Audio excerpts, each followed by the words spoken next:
let me know. It started. Okay, so this is going to be the beginning of our new campaign.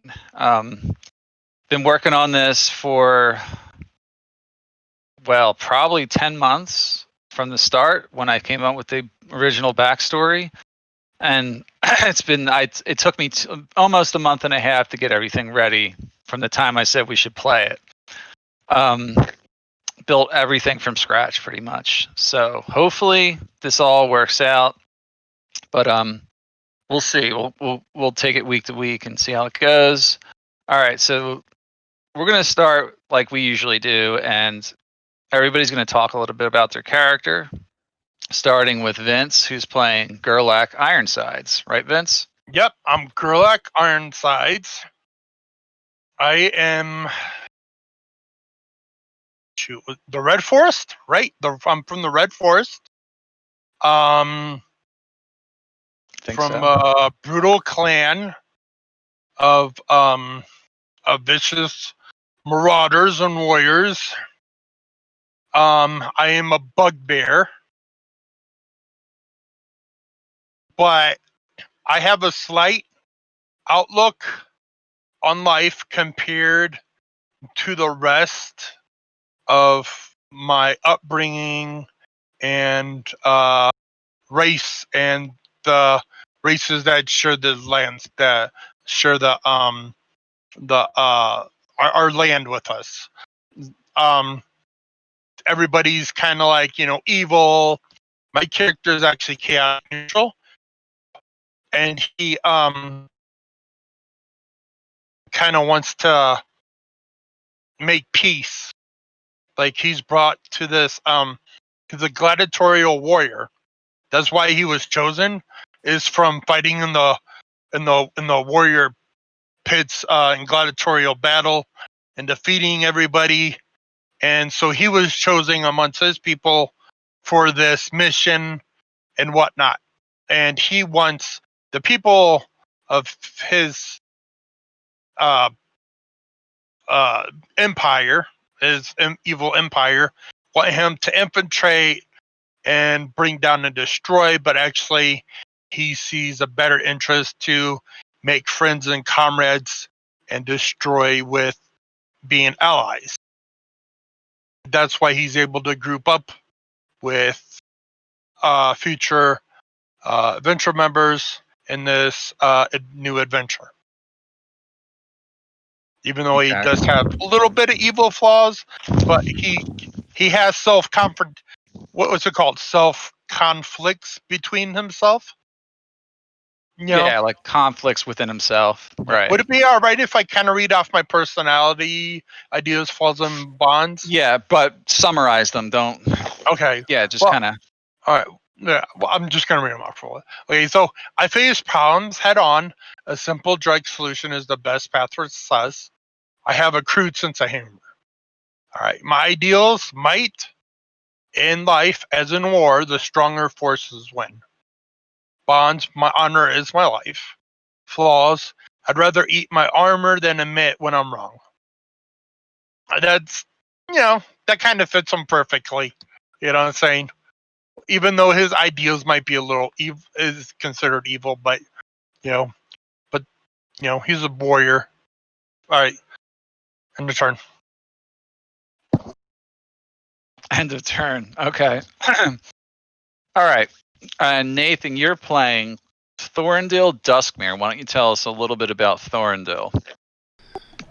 So to look at him, he is quite reserved. He doesn't usually talk to anybody unless directly spoken to, unless it has some tie to whatever research he's doing. He's a very heavily scarred high elf. But unlike most high elves, his skin is a little bit more of like an ashy gray color. Not quite like Drow, but a little bit darker. And his eyes are a deep purple. He's usually found either diving into his work or reading. He definitely comes off as like someone that is very into their research job. And in the metagame, he is a psionic. Yeah, I don't really know what else to say about him. He's reserved. He doesn't really like go around. How did sharing he himself. obtain his psionic powers? Minorly, he's had them since he was young. He's just had like a very high intellect, and it awakened something within him. But through the enhancement of his superior intellect now through this program that enhances everybody, it unlocked much more, many more psionic abilities within him. Let's say. Okay.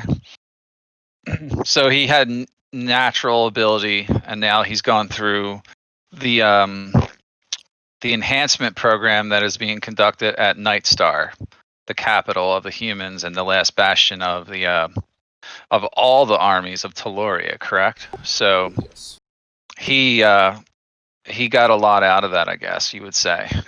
Oh yeah. And I would say also he has like a minor research position there. He studies languages, and he's like a minor researcher on the technology of the role. Okay. Yeah, then he would be familiar with one of the chief people there. Let's see. His name is Daeric Paven. He's also a high elf. He's a mage and scholar, and he's in charge of V-Rule research at the Tower of the Stars, which is there in Nightstar. His main area is to research the V-Rule language and history of the V-Rule as much as they can. So you would probably know him. You're about to meet him anyway. But is there anything else you can tell us about him? That is all that would be commonly known. Would you link that Okay. name for me? Yes, Just I so can will. put in notes. Thank you. Yeah. Anything else you want to talk about him as far as like his personality traits or anything? Not quite yet, other than he's just like to go up to him. He won't really talk to you unless you talk to him, or if there's a reason for him to talk to you. Like he's a very quiet, not very excitable person. Doesn't To talk a most lot. people. Yeah. Okay. Very reserved. All right. All right. If you're done, then we're going to move on to Dave, who is playing Lhindis Baruthiel. Why don't you tell us a little bit about her, Dave? All right. No, when we go looking for Baruthiel, she is probably found, as she's found so often these days, buried in her prayers. Somewhere in the slums of Nightstar, we can find her in some hovel, kneeling at a sick child's bedside, telling it that yes, the world is a terrible place, full of horrors, dark and dreadful. But while the weak suffer what they must, the strong will do what they can. Be strong, child. Fill the world with the light of your courage and truth. Have faith, for the gods have not forsaken you. They are watching. And when you step before them, hold your head up high and tell them you have lived a good life, fought the good fight, and died the good death. Be strong, child. A woman clad in heavy armor rises from the bedside. Lhindis, that was the first name the elves gave to her, and it seems like an eternity since she had left the city of Nightstar behind. A young girl, she had come to the court of the elven kings, an ancient place full of ancient people, and she had become queen. Her children had grown strong and were makers of peace, but these times have come to an end. The pure veil has burned, her palace has crumbled, and all the spires have fallen in upon themselves. And her people for a long time thought her dead. But she had not gone. She had gone to the hills to find old gods of dark things, death and murder and vengeance. And now she has come back to Nightstar, and she comes knocking on the doors of the council, demanding that her people deserve a right to have a place and the sight of those who go to the stars to fight the V-rule where they can, and where they can truly hurt them. How the council decides, though, that is a completely different question. Lhindis has a new name these days. She's known as Biruthiel, the Angry Queen, and she's quite something different from the days before, itching for a fight, and serving gods that are much darker than herself. So this should be a lot of fun to play. Do you want her ideas and so on? If you feel that it would add to the description, that was already very descriptive, but you can add them in if you want. Yeah. I think they bring it to a nice point. I just have to find. Oh, like just to clarify for everybody what race she is. Yeah, she's a human woman. So she was a human that went to the court of the elves and married an elf, and her children must have been half elves and that kind of thing. Exactly. Right. Okay. Probably Yeah, go after ahead and some kind of conflict. This was the sealed peace, and yeah, very different life than what she had envisioned when she was a young girl. So her ideals are: if you do me an injury, I will crush you, ruin your name, and salt your fields. And also, no one could doubt, by looking at my regal bearing, that I am cut above the unwashed masses. I know those are my personality traits, actually. My ideal is power. If I can attain more of it, no chains can hold me, and I can save my people. As a bond, I think that's quite clear for her. I was their queen once, and they are my children still. I honor my oaths. My life belongs to them. My soul, on the other hand, now we come to my flaw. My soul belongs to the dark gods of the underworld, murder, vengeance, and war. And that's Beruthiel for you. So she's a pretty dark character internally, but she seeks power for the greater good and for Exactly, and vengeance. Vengeance she is a key thing for her, really. she herself is lawful neutral in this version. So it's the gods that give her that power, which might at times demand dark things, but that we will find out, I guess. Yeah, there's going to be plenty of time for her to make choices, I think, along the way. So, okay, is that everything about her that you want to talk about, like right now? Yeah, I think that's everything that we need to know for now. Okay. So there might have been connections before, like if Thorrindyl had lived in the Elven realms, then this might have been a name that he had heard before, but like she was believed dead for years. Blaze, yeah, if he's like around in the slums and ghettos and I was whatnot, about to say, there possible might we would have be interacted at some touching point. points. Exactly, like even if it was just passing glance on some street. Speaking of that, let's move on to Steven's character, Blaze. Alrighty. Why don't we hear a little bit about him, what he is, who he is, his flaws, and everything like that too. So, while walking around the streets, Blaze is normally disguised as whatever he wants to be. But in reality, he is a purple-skinned tiefling, usually wearing a trench coat and fedora.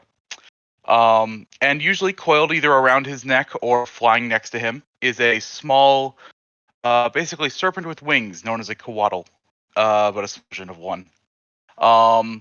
Which also tends to transform into various creatures as well. For the past 5 years, Blaze would be known as something of a vigilante, especially in the slum areas of Nightstar. Basically, well, I guess people wouldn't necessarily know this, but he got something 5 years ago that made him into what he is. Made him gain power, and he's used that to heal those who need healing and take down those who need to be taken down.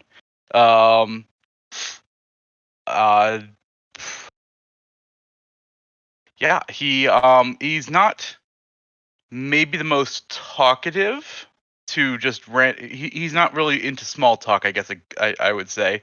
He's very slow to trust. He's rather into, I guess, as far as ideals go, he's into the idea of freedom and freeing those who are kept held down by chains. He's determined to not let anyone that he cares about die after events before cause someone he loved to die. As far as flaws go, he's got a tendency to stick his nose into places it really doesn't belong, and attempt to, basically, basically general do-gooderness, except maybe not in the most lawful manners. Definitely chaotic good is where I put his alignment. And yeah, if Lhindis was in the slums quite a lot, it's likely they would have bumped into each other at least at some point.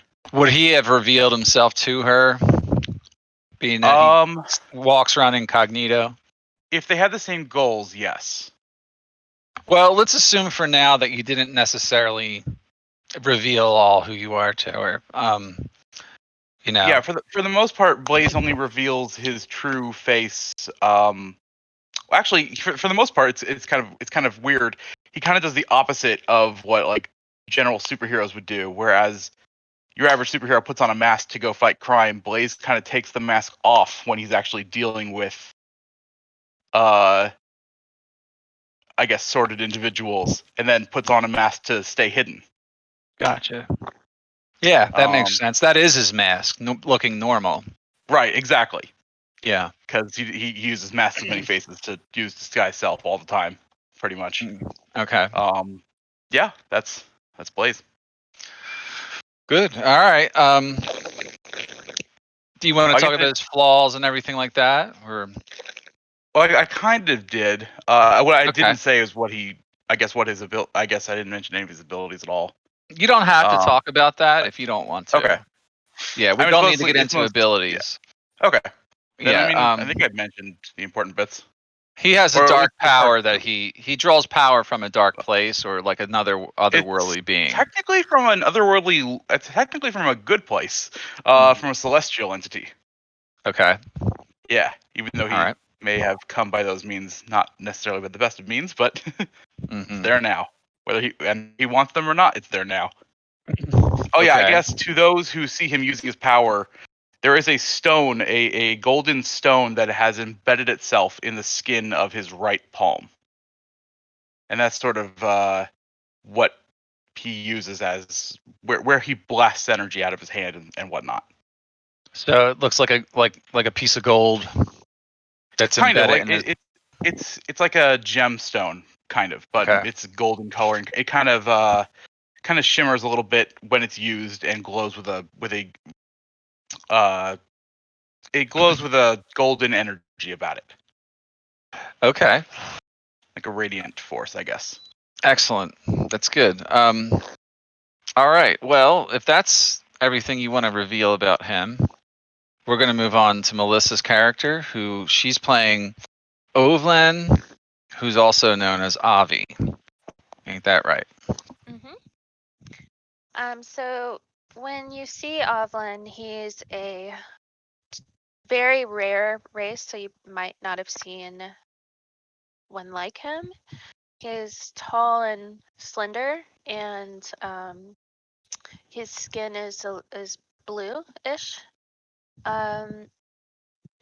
He would have been just like the typical Vidalcan bureaucrat or scholar had he grown up in his, I guess, homeland. But his parents had been punished by way of expatriation or banished off of their planet.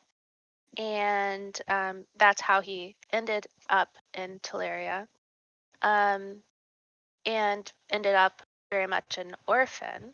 So he then fell in love with nature. So at his heart, he does have like a very he's not very emotional. He has very rule-oriented, analytical mind. But he has learned through his life on Teleria how to interact with nature, how to become part of nature. And that's something that has really shaped his life. His mentors were human rangers. And he spent most of his growing up years his solitary in a solitary sort of life, living as a trapper, basically. What you will notice is that his movements are very graceful. He's very, the way that he moves, you can tell he's, I guess, sort of athletic in a way. More like a gymnast is athletic. And he has all the time with him a black panther whose name is Pantheros, who is his best friend. So Pantheros, and he moves similarly. And what else do I need to tell you?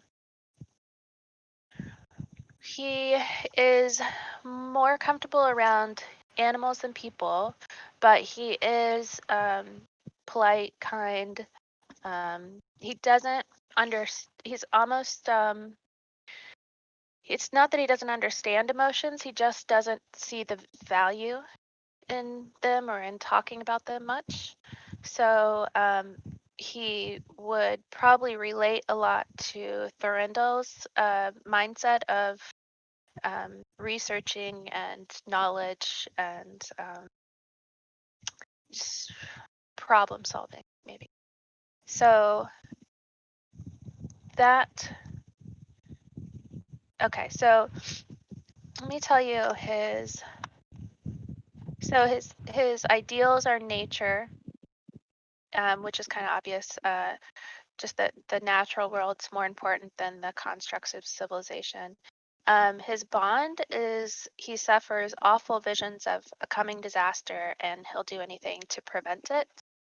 And his flaws are he's not so quick to trust everyone.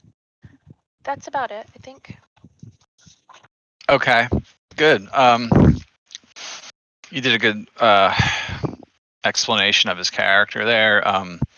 So he's very logical. He is not very good with people, but better with animals. Doesn't deal with emotions well, which is probably good because in the situation that this planet Teloria is in, if you were to let emotion overwhelm you, you might not be able to handle it, right? Okay, so everybody's talked about their character. Let's kind of review a little bit what this story is about, right? So you guys are all from a planet called Teloria. It's called Teloria because there used to be trees that span the heavens, hence the name Taloria. But about 20 years ago, some creatures showed up. At first, no one knew what they were, but they started destroying small villages on the outskirts of kingdoms, one by one. Those who lived in Nightstar saw the portents in the stars, and they knew they were from off-world. They came from space, somewhere deep in space, and massive ships that travel the stars. These creatures, known as Viruls, are difficult to describe. They consume those they conquer and enslave if needed. As they conquer the land, they convert the land to their needs by use of their technology. The once lush land becomes a barren wasteland of poisonous clouds and fumes and toxins. And all those who remained in those areas they've since conquered are now gone. It is now 20 years later, since they arrived, and the last bastions of hope are gathered together in the citadel city of Nightstar, the human capital. All of you have been here looking for answers, seeking to fight. When one day a call was put out from the lords there in the tower, seeking those brave and courageous to undergo experimental is an understatement, but risky endeavors. You were all brought before the scholars one by one and given the option. They learned about your deeds, and in some cases through others within the city, about your heroics, about your natural talents, and decided that if they were going to send someone, they would choose you all. And what are we talking about here? We're talking about the end of the world, the end of Talaria as we know it. And we're talking about saving it if we can. If you can. If you have the will, if you have the courage. Now, when you were presented with your options, they also presented you with some hope. They said, we can make you stronger. We've learned much in the 20 years that have passed of their technology. And we believe we have a way that will enhance you beyond anyone we've ever had here on Talaria. So, taking the risk into account, you all agreed, and you underwent a transformation process. They injected you with various chemicals and magic to enhance your natural abilities. Some of you are stronger, some of you are faster, some of you have intellect beyond all on Talaria. Now, with those tools, those abilities, and your natural talents, you're being asked to do one more thing. Leave Talaria. When this question was first proposed to all of you, I imagine most of you didn't understand why. It has since been explained that the only way to defeat them lies in the stars. That you must leave Talaria and seek answers elsewhere. For where they came from might give you clues as to how to destroy them once and for all. You're gathered now at the Citadel Tower, and I'm going to load this map up, okay?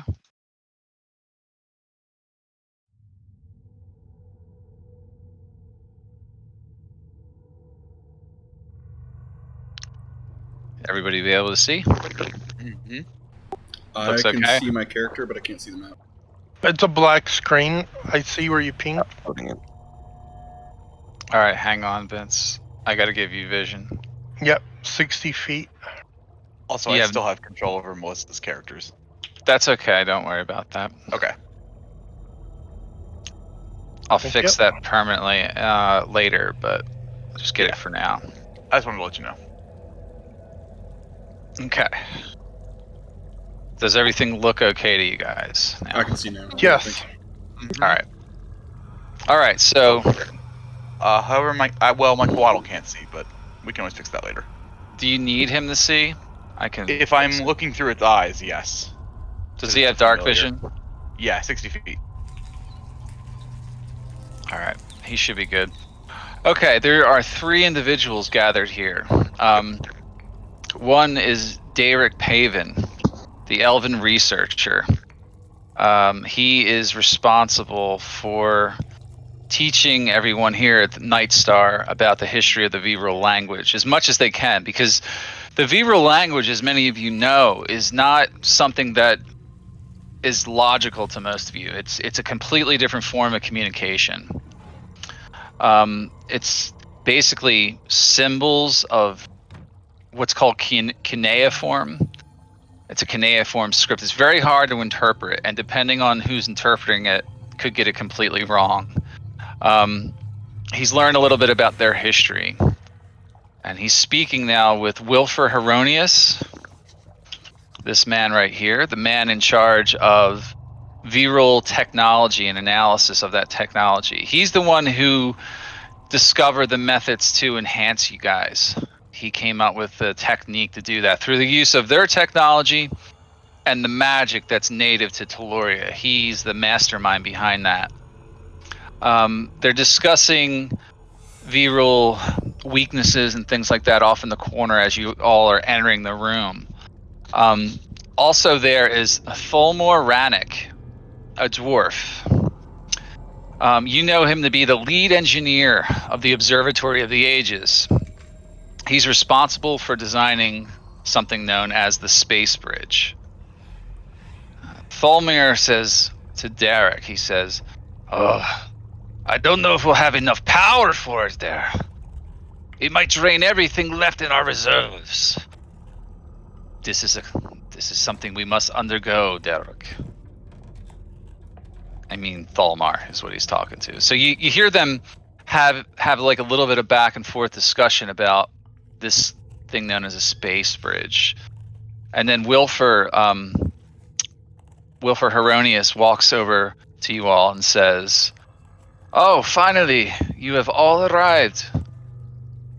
It's time. We must send you soon.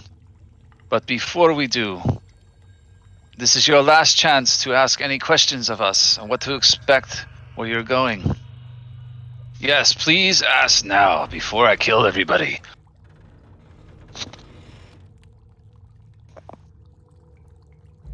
Does anyone have questions, he says.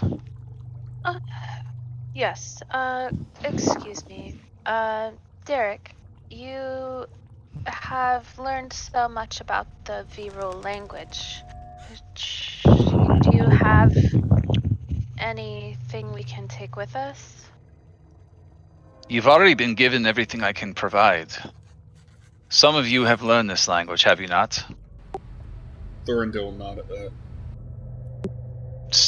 Thorrindyl will be able to guide you as well as I could, and hopefully that's enough. I don't know what else to tell you, my child. What peoples and creatures should we expect on this place? They all kind of look at each other when you ask that question. They nod their heads and they say, "We're unsure. This is uncharted territory, but we know the viral have a presence on here. We've been able to observe it from afar. Likely it is a planet that was like Teloria at one point. Hopefully some of them remain there." And how should we alert you to bring us back? And once again, they're like, we have no way of communicating back and forth. There's nothing we can do. You must find a way to get back here. So this was a one-way mission, man. That's it. It is. We're on our own. Good. Yes, but you won't be alone, of course. You'll have each other. We've chosen you amongst the greatest of all your kind to work together on this mission. Hopefully that will be enough. And where is it that we are going exactly? We call the planet XM5C8. It is a small blue planet like Teloria in a habitable zone. There is a small white star that it orbits. It is approximately 10,000 light years from here.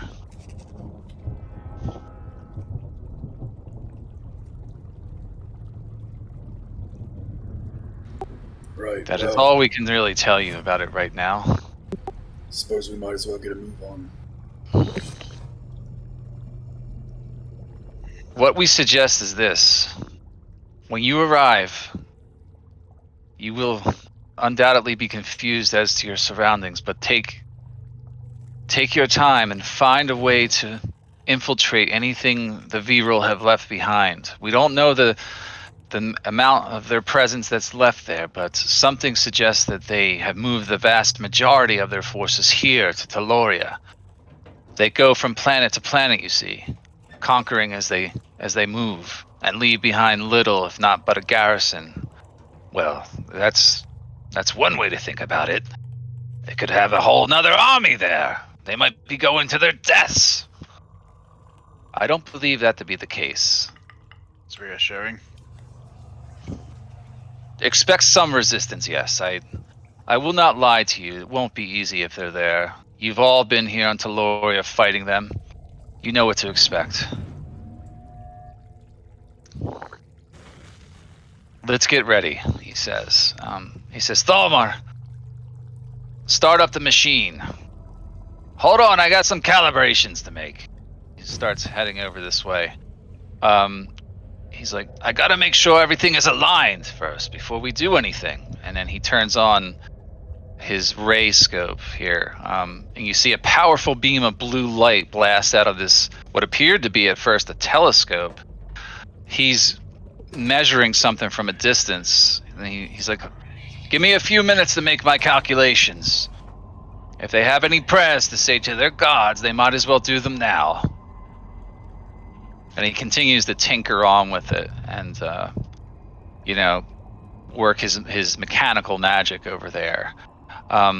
Wilfer's like, oh, have you all recovered enough, do you think, by now? From the experiment I made on you. How are you feeling? He looks at Lhindis, and he's looking at you to make sure that like everything he did to you came out okay. Do you feel any different, my dear? I feel different every day. And I feel well enough. It is time we get underway. We have been waiting long enough. Yes. Of course. I just want to make sure that the injections weren't too severe. And he looks over at Gurlac now, and he's like, oh, you look a little tired there, my friend. How are you feeling today? Did the enhancements help? I feel as strong as ever. I never run out of energy or strength. That's good. He's just kind of like palming his hands as he talks. He's like super excited to just see the fruits of his labor. Like he could give a shit about saving Taloria, maybe. Yeah. And he looks over at Blaze and asks the same question. Are you feeling much better? Yes, things seem, well, more enhanced, I suppose is a good way to put it. Very good. Alrighty. I guess I'd check on Thomar again. Yes, Thomar! They appear to be wanting to leave now. Oh, God. I almost got it. Give me a few minutes. Yes. He's still working on his equations, apparently. Is there a chance that any of us will be damaged in this transfer? Well, I don't know. This is the first time we've ever attempted such a thing. In that case, see you later, Ripple, and I'll snap Ripple out of existence temporarily so he can go back to his pocket dimension. Okay. Yes, I'm sure you'll be fine. I don't see why not. It's only a couple light years, really. It's as far as we've ever sent anything, and this is all new to us, so yes, of course it'll be safe. Don't placate them, Wilfer. My friends, and this is Derek speaking again, he's like, I can't promise anything, except I can promise one thing. We'll all be counting on you here. I don't know how long this will take, but I know that traveling through this thing, according to Thalmar, time will act differently here on Taloria than where you end up. So perhaps you'll have more time or less time to come back. In other words, the Viral at our door. We can't hold out much longer, and we're sending you through this device. And Thalmar says that It will drain the power reserves of Nightstar, lowering the shield wall. So once that happens, they will be able to get in. We'll only have the armies left to defend us. So this is our last chance. We're counting on you. That's what he says. Ah, I got it. As good as I can. Are you ready now, my friends? Step up to the portal. It's right up here. I'll show you. Be careful. It's slippery stairs and all that. He's pointing right over here to the center area. He's like, yes, step in All and right. just don't hold your breath, whatever you do, and pray to your gods for help when you arrive. He's getting everything ready. You see him run over to this machine and pull a couple levers, and then he's running over to here, and he's like running back and forth. You hear all these machines start to whirl inside the room, and all these mechanisms starting to churn up and get excited, and you're all getting a little nervous standing there on the platform, I think. But suddenly a huge array of light starts shining up from beneath you, and you start seeing all these colors and everything like that. It looks sort of like that. It starts to glow all around you, and your physical forms begin to fade one by one, actually all at the same time. And you're now traveling through the stars. So, as you step through the space bridge, you are surrounded by marvelous streams of light as you realize your physical form is no more. Only your mind remains, but you can still see. You see billions of stars zip past you as you are propelled forward at a speed you cannot describe. Still, it seems like it takes multiple lifetimes to see it all. Time seems to have a different meaning here in space. Eventually, your pace slows as you reach a small white star in the near distance ahead. You see planets with massive rings and tremendous rocks drifting past you. Suddenly, you slow even more, and you feel as though you begin to descend towards a small blue planet, not unlike Teloria. Slower and slower your pace becomes. As you pass through the clouds which blanket the planet's skies, you begin to fall. As your physical form returns, still surrounded by a brilliant light which carries you here, you brace yourself. The land looms ever closer below you. You are suddenly thrust down upon the ground below, but you are unharmed. Your mind fades. You lose consciousness. Okay. So let me set you guys up here, okay? Any questions thus far? Okay. So we lost consciousness. Yeah, you are That's not unconscious good. currently. Like, that's just kind of giving me a segue to set this map up in a way. But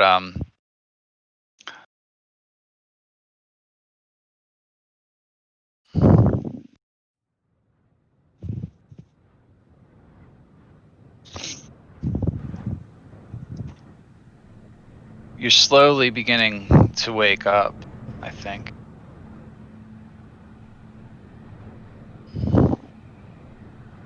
Oh. Nope, wouldn't apply. Actually, it would apply to me. Maybe. What's that? Hang on. I have this thing, which is from. Hang on. This.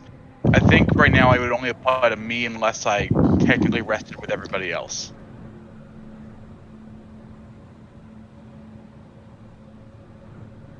Well, this isn't really a rest. No, I know. I mean, like, Yeah. I would have already had these hit points unless that got rid of them. Oh, prior to leaving there? Yeah, that's what I was. Yeah. Okay, just 5 people I can see. So you get 17 and they get 12? Assuming they were with me at the end of whatever rest, yeah. All right. Well, we could say you had those, I guess. Anyway, you're all beginning to awake at this point. You find yourselves in what appears to be a desert. surrounded by nothing but sand. In the distance, you can see trees, mountains, and smoke. Or at least you think it's smoke. It could be something else. A fog, perhaps? Suddenly, you hear footsteps approaching. All of a sudden, then, like, you guys are just regaining consciousness, and you're surrounded by many cloaked individuals brandishing what you think are weapons, and they're barking and screeching in a language most of you do not understand. Okay, Let's so try hang to on. Hang gather on. to my knees and draw my weapon. You might be able to do that. Hold on. Is there a reason that's why the screen is still black? No, I gotta set your thing again. Sorry, because your token's messed up. Why is it messed up? Alright. I gotta fix it. Okay. You have dark vision, right? Yep, 60 feet. Mm-hmm. Who else wasn't working earlier? Was Mine. that Blaze? Yours. Okay. Blazes was working, but the Coatls was not. Yeah. Okay. I'll fix the quad. Yeah. I'm using the new dynamic lighting. Oh, feature. Oh, All is it that actually working? Yeah, it works. Yeah, I tested it a bunch of times. Maybe they fixed it. Yeah, so everybody should see where you're at, and to Yep. to all sides of you, you're seeing these cloaked individuals, and they pull down their cloaks, and you start to see what they look like underneath. Some of them, they're wearing masks and stuff, and they got like bones and all kinds of weird attire, like looks like they're wearing junk all over themselves, like what you would describe as trash. This one right here. Does anyone? Well, I think one of you might understand the language. They're speaking to each other in whispers, though. You can't quite understand them. And they raise their weapons and come at you. We got to roll initiative. Okay. Yeah. All right. First combat. Oh, Alright. God, my initiative is shit. might need the link for the initiative tracker. I'll get it to you. Does your Coatl, does he get his own initiative? Up to you if you want it to go on. If you want it to go after my turn or on its own. I'll Up to you. have him go on your turn, Okay. like we Makes used to do. Yeah, it kind of makes it easier. Yeah. And the Panther, does the Panther go on That his one I own? think goes on her turn. Yeah. Are you sure? I'm Yeah. 80% sure. All right. Because, It is a bonus action for her to command it to do stuff, I think. yeah. Okay. All right. Well, we'll figure it out. I Slightly lost different your. than unfamiliar rules. And we got one. I can't hear of your them. audio, Mike.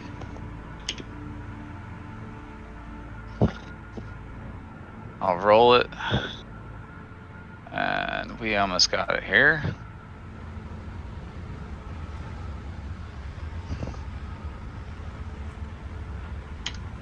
Oh, was that a yes that we get the temp HP? Yeah, I'll give you that now before we start. Okay. All right. I was gonna add initiatives to make sure. It's 12, right, for most people? 12 for 5 others. 1, 2, 3, 4. I would actually give. Would I give it to the Panther? I would give it to my Coatl, honestly. All right. So Panther doesn't get it, but the Coatl does. You guys did horrible in your initiative. Oh fuck. We just want to lure them in. Yeah, right. Well, it makes sense. You guys were mostly unconscious.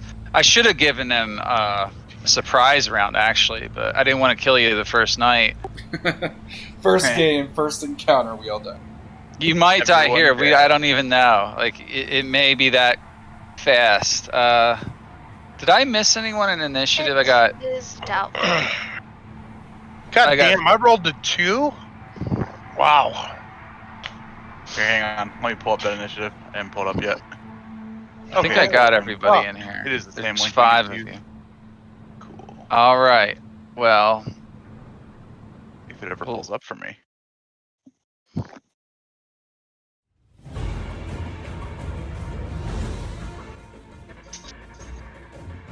okay. How do you say his name? Ovlin? You can just call him Ovvy. Avi, you're first. Yeah, you see them all approaching from the sides here. Okay, I step forward and take aim at number 1 with my longbow. Okay, he's got half cover back there. I cannot load the initiative tracker at all.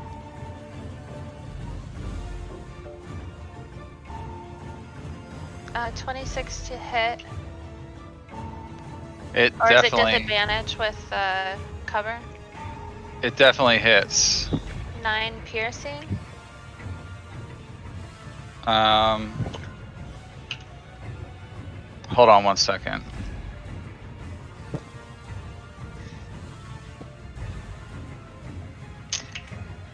I'm trying to fix something. Their armor class was wrong.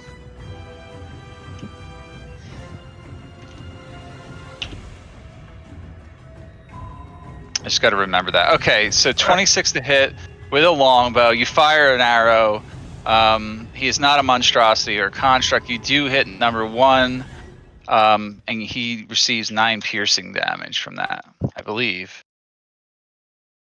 Yep, he takes that whole damage. Okay. Alright, then I'll take my extra attack and aim at number 3 with my longbow. Mm-hmm. Yeah, that pierces into number 3, doing 11 piercing damage. And I say... You're commanding your panther on your turn, remember that. I am. I remember. And then I say, Pantheros, attack. So he is going to go 40 feet.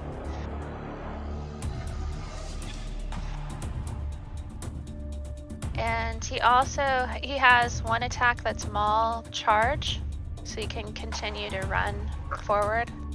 So that's how he'll actually get to number 3.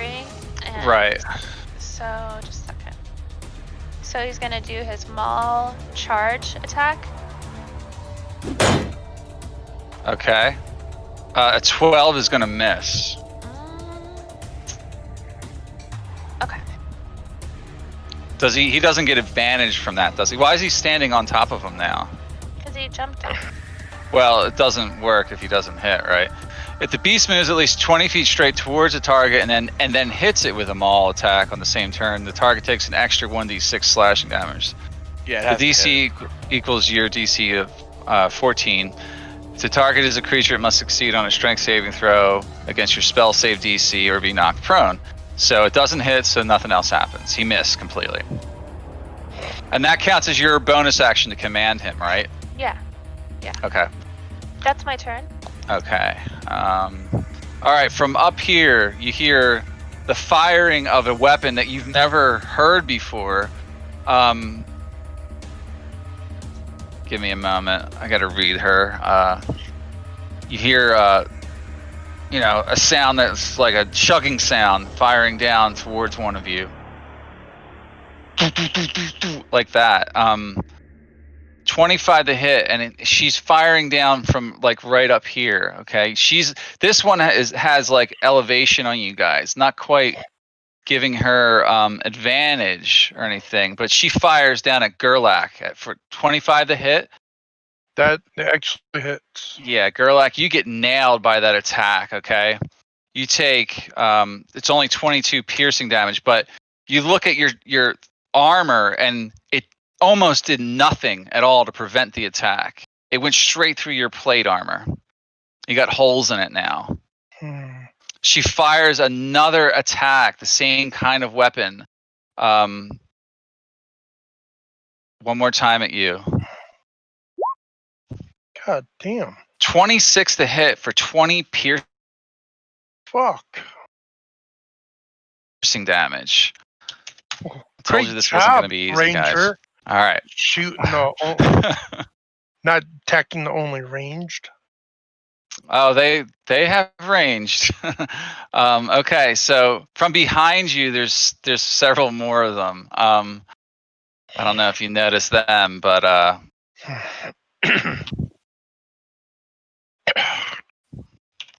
okay. This one. Sorry, guys, I'm getting familiar with my own stat blocks here, so I got to read them a little bit.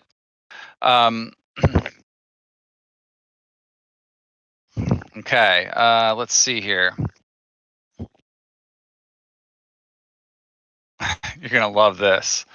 This one moves over to here and raises a weapon that looks similar to the one you just saw fire at you, Gurlac. Mhm. But it spreads out as it fires in a 15-foot cone. So I'm going to say, like, from here, like, it's going to hit all three of you, okay? Shit. Yeah. It's going to hit everybody. Even the Coatl is in that range. Yeah. All right, so hold on. Let me make sure. I don't think I have this set as an attack roll for him. It might be a saving throw. No, I left his as an attack. So it's 16 to hit everybody in that area.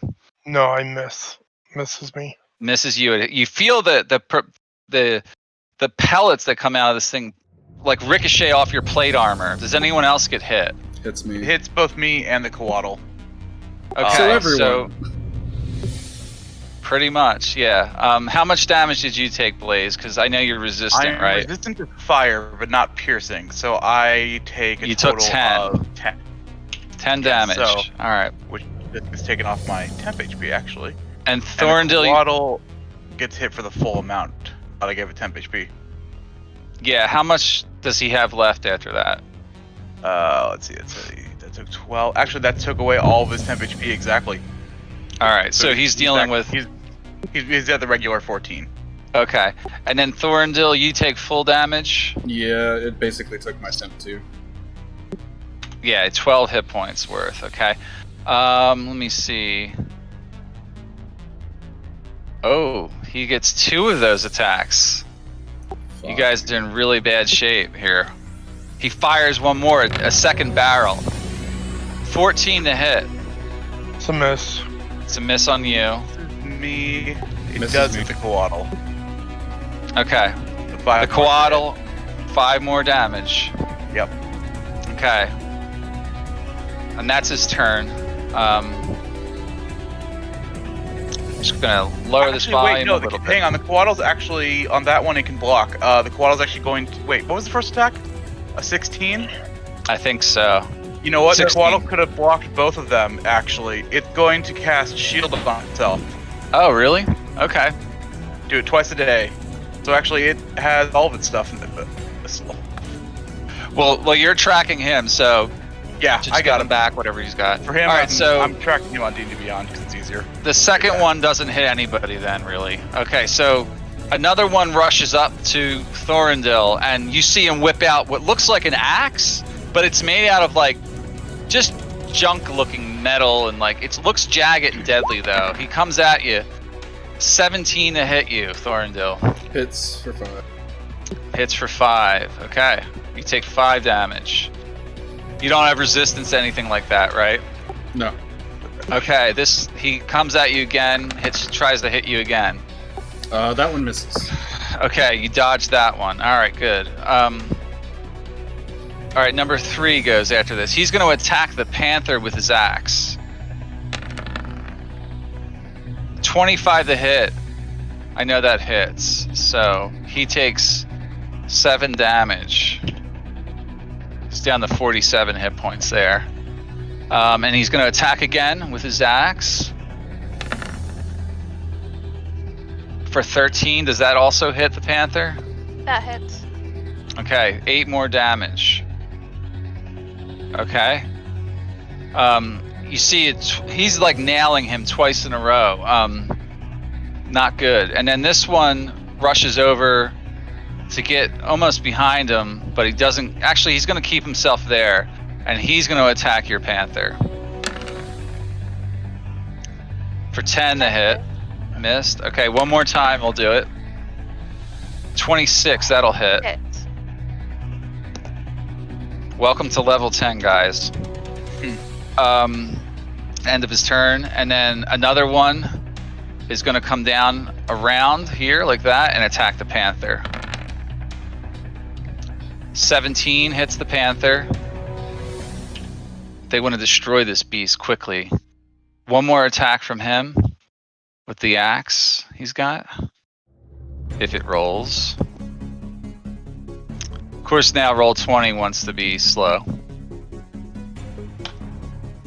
Come on, there we go. 25, another 8 points of damage. All right, panther doesn't look good. Okay, they're basically done. There's one more to go, but Blaze, it's now your turn to react. All right. I kind of want to get rid of those guys. As a bonus, as an action. All right, it's an action to cast it, bonus action to move. Got it. Okay. As my action, I will summon a flaming sphere next to this guy and slam it into him. All right, you want to mark that on there with like a red circle or something? I don't know if I have that particular effect. I could use this light sphere here. Something's broken in the coding on this one. It's not rolling correctly. Can you roll it manually for now until you can fix it? Probably. I might be able to. Here, I'll try it on here. There we go. So nope. It's supposed to re-roll that one, and it's not doing it. So hang on, let me re-roll one of those d6. Okay. Yeah, we can figure the math. Yeah. But he has to make a 19 dex save. 4. Yeah. Yes. And half on success. Okay. So it's plus 4. So 20. No, 33. All right, 33 is the total, huh?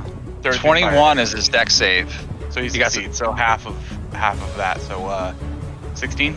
16 damage. 16 fire. Yeah. I don't think he's resistant. Nah, wait. He might be. He is resistant. Ooh. Yeah. So he gets 7 back. Or did you say 16? Yeah. Okay, I got it right. Okay, that is your action to do that, right? It's my action to. Is that just my action, or is it also my bonus action? Hang on. To move it on your subsequent turns, I think it's bonus action. Yeah.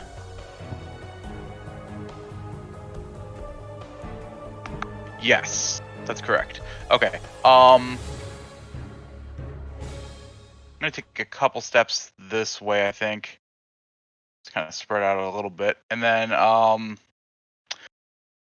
the Coatl is going to use its shape change ability. Yeah, it's going to change shape into an owl form, gaining owl's abilities. Keeps its stats otherwise though, and it's just going to do a flyby on number 5. So use the help action to do so. All right, and you're helping someone specific, right? Yeah, I'm basically trying to allow I forgot your character's name already. Thorrindyl. Thorrindyl, the ability to either try to get out of there or to do something harmful to that guy. Just a distraction, basically. Okay. I was going to attack someone different, but... Well, in any case. Either way, just in case. Coatl's going to fly upward, I think, and in this direction. Okay, yeah, he looks distracted enough. That's what I got. Is that your turn? Okay. All right, Thorrindyl. I'm concentrating on Flaming Sphere. All right, first thing he's going to do is use his bonus action to focus on his Mantle of Command discipline. I'll link it. So that's basically what I get, being focused on it. While focused on this discipline, you end your turn. When you end your turn and didn't move during it, you can use your reaction to allow one ally you can see within 30 feet of you to move up to half their speed. Okay. So you basically give you sacrifice all your movement to give someone else some movement. Yeah, pretty much. That's cool. And then for my action... You got to declare that right now or whenever? Yeah, I have to declare it when I focus on it, and then I stay focused on it unless I switch my focus somewhere. It's like it's not a concentration in the traditional sense, but it's just like Right. focusing on, yeah. But who do you give your speed to, in other words, and when? I was gonna give it to Gurlac at the end of my turn. At the end, okay. And then for my actual action, I think I'm gonna target the leader up there, and you see he holds his hand out and his eyes glow purple, and I'm going to use Broken Will. So the little gun that leader up there needs to make a wisdom saving throw. A wisdom save, okay. What happens? If it fails to save, I get to choose its movement and action on its next turn. All right. Wow. Oh my God. It definitely failed. All right. Good to know. Whenever it's turn, basically I take its turn for it. And then I'm gonna have Gurlac move toward the 3 over here. Okay, you want me to move to those 3? You can move half your speed toward them. And that's. Do you tell him where to move, or does he just get that as extra movement? Yeah. For that part of the ability, I declare it's a path of my choice. Okay. I see big hulking man, 3 enemies over there. I'm going to move him toward them. All right, so he's got to move this way, like that? Yeah. Okay. And that's your turn, right? Half of whatever your speed is. And yeah, that's my turn. Okay. All right, Lhindis, you're next. Okay. How badly wounded does the panther look? Pretty bad. It's down to 16 hit points out of 54, well below half. Holy shit. Not that cool. I don't look distressed if you happen to see my face. When it dies, it doesn't die. Yeah, it's not the same as it used to be for rangers. I don't want metagame, but you don't see me looking concerned. In that case.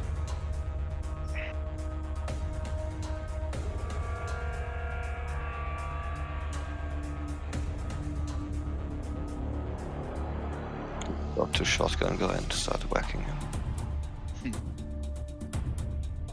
But actually... Okay. Ooh, you moved in the fair. And...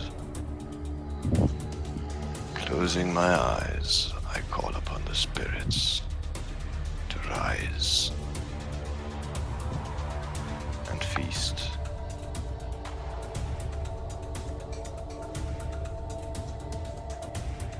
Let's get this party started. Oh my God. And that's an aura. Yeah, so a dark mist rises from the ground. So set your aura up, Dave. Do you know how to set that up on your token? No, but I'm happy to learn. Yeah, hold on. You got to click on it, and then go like where it says auras near your bars. Yep. And set it to 15 feet, like that. Damn it! And he told me to move that way. It only affects enemies. It only affects.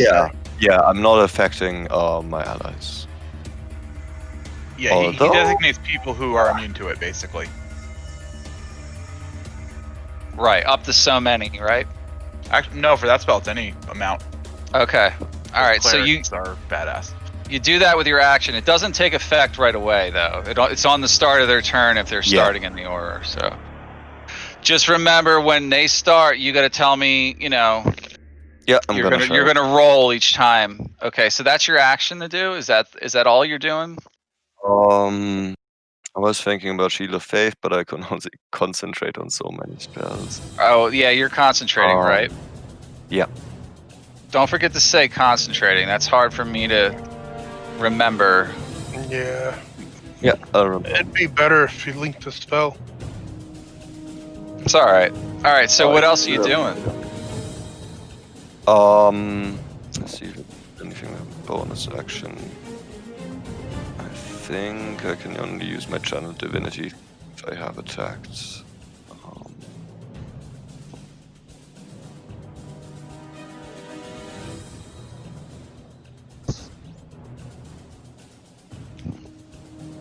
I think that's all you can do, really. Yeah, I think only on an attack I can make that second attack thing as a Right. bonus action. Yeah. Yeah, so I'm using my bonus action to mumble strange things while I'm walking toward our enemies. All right. And that's my... Okay. Okay. One other scavenger is coming up behind you guys here. I think this one is just going to come up with his axe and start attacking Thorrindyl. A critical hit. Okay. Uh-oh. 6. All right, so that's definitely going to hit. Let's see what I get here. Savage Chop. That's pretty appropriate. It ignores any damage resistance, and there's no 1s or 2s on his damage roll, so I get to re-roll a d6, actually. So you take even more damage. So you actually end up taking 9 damage there, Thorrindyl. Should be at 67, right?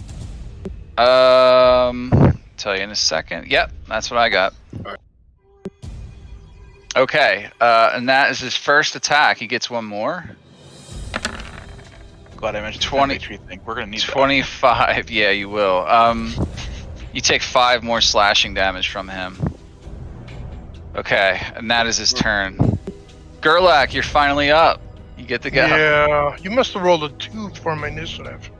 You rolled really. You're just you're number 2 initiative order, yeah. So you probably rolled. Hey, is this a stone structure? Like, would I get cover or some? No, you can get some cover behind it, but it's definitely difficult terrain. That's fine, because I'm gonna move right here behind it, also that way I can't get flanked. But I'm gonna strike down number 3. Oh, number 3, because you have 10 reach, right? Because I got long limbed. Yes, I do. Yeah. Okay. Okay, so let me click on my abilities. Okay, great sword attack. All right. Oh, there we go. Crit. There you go. Number 3 gets clobbered with. Did you roll 1 or 2? I rolled a nat 19, motherfucker. Yes. Yeah. Yeah, it's critting on a 19. That's good. So he takes all that damage. Yeah. So that's 23 damage against number 3. So Yeah. he's still alive. He's still alive. Very much so. Yeah. Very much so. Okay. I strike him down again. Oh my god! Oh my god. Another Damn. natural 19! What? 22 damage. Yeah, I crit on 19s and 20s, guys. Good Holy job. shit. That was another 19 too. Yeah, that was God, another that will 19. favor you. Okay. Alright, yeah, alright, and he's still very much alive and healthy. Yeah. Actually, that's more damage. Wait a You gotta roll an extra d6. Because you rolled a Yeah. 1. That 14 has a 1 in it. Oh, that is a 1. Yeah. And I can show you Okay. how to re-roll that stuff. I Actually, would Also- Just roll a d6 real quick. Hold on, let him I got it right finish. here, right? The D6. 6. Okay, so 5 more damage in total. Okay, 5 more damage in total. Okay. Mm-hmm. All Yeah. right, so he's looking injured now. He's very bloodied. Well, It's he's. very. Oh yeah, crit specials. Yeah, let's see. No 1s or 2s. And as an immediate attack action, you can attack him again. Fuck you. You get a free attack. do I it. do? Watch him. Yeah, because of the critical hit table. Yeah. Oh, okay. I didn't know you were using that. Okay, here we go. Yeah. Oh, that one. That is gonna miss. That's gonna miss. Yes, that is. Yeah. Okay. End of turn. All right. Okay. Oh, do Ovvy, I you're- get what? Mhm. Do I get 2 crit things or just 1? I rolled it twice. The first one wouldn't apply because you already have that naturally in your Okay, class. cool. Good. So, all right. Perfect. So Ovvy is up. My friend, number 2, you should consider surrender. I'm gonna long rest. Surrenders for the dead. That is a miss. You can't quite hit him. It goes high above him. I keep no live Jack? enemies on the battlefield. All right, that does connect. It almost missed him, but you did get him a good chunk of his shoulder. You're attacking number 2. 2. All right, 10 piercing. He looks really healthy. That's your action, right? Both then those my- attacks. Yeah. Bonus my action. action is Pantheros will maul him. My boot All right, will. Pantheris misses. That's okay, my friend. I got a question about the now I'm asking questions, but Pantheros only has a +4 to hit at this Pantheros level. feels fucking weak as shit, dude. Does he? Does his 2 hit go up there? Let me double Steven? check that because I don't think it does as it states. Yeah, I about to say it goes it, real differently it feels weak. because it does feel like the attack is a little weak. Yeah, really Yeah. weak. If that's the case, Beastmaster's trash. Let me altogether. see. Beast of the Earth. You're doing action. fine, Pantheros. Yeah, it doesn't specify that the that the attack would increase over What does time. Beast of the Earth really do? Does that give him like the primal rebirth and all that? It gives Primal Rebirth, the charge, the Ready Companion thing, which allows her to do as a action. Bonus action, yeah. Or as a bonus action, yeah. And then there's also the its hit points increase along with her level up Okay. and her Wisdom mod. But So it's really like a meat shield for her, really. kind of, yeah. It really, that is kind of, yeah. There's nothing in here that would increase its stats.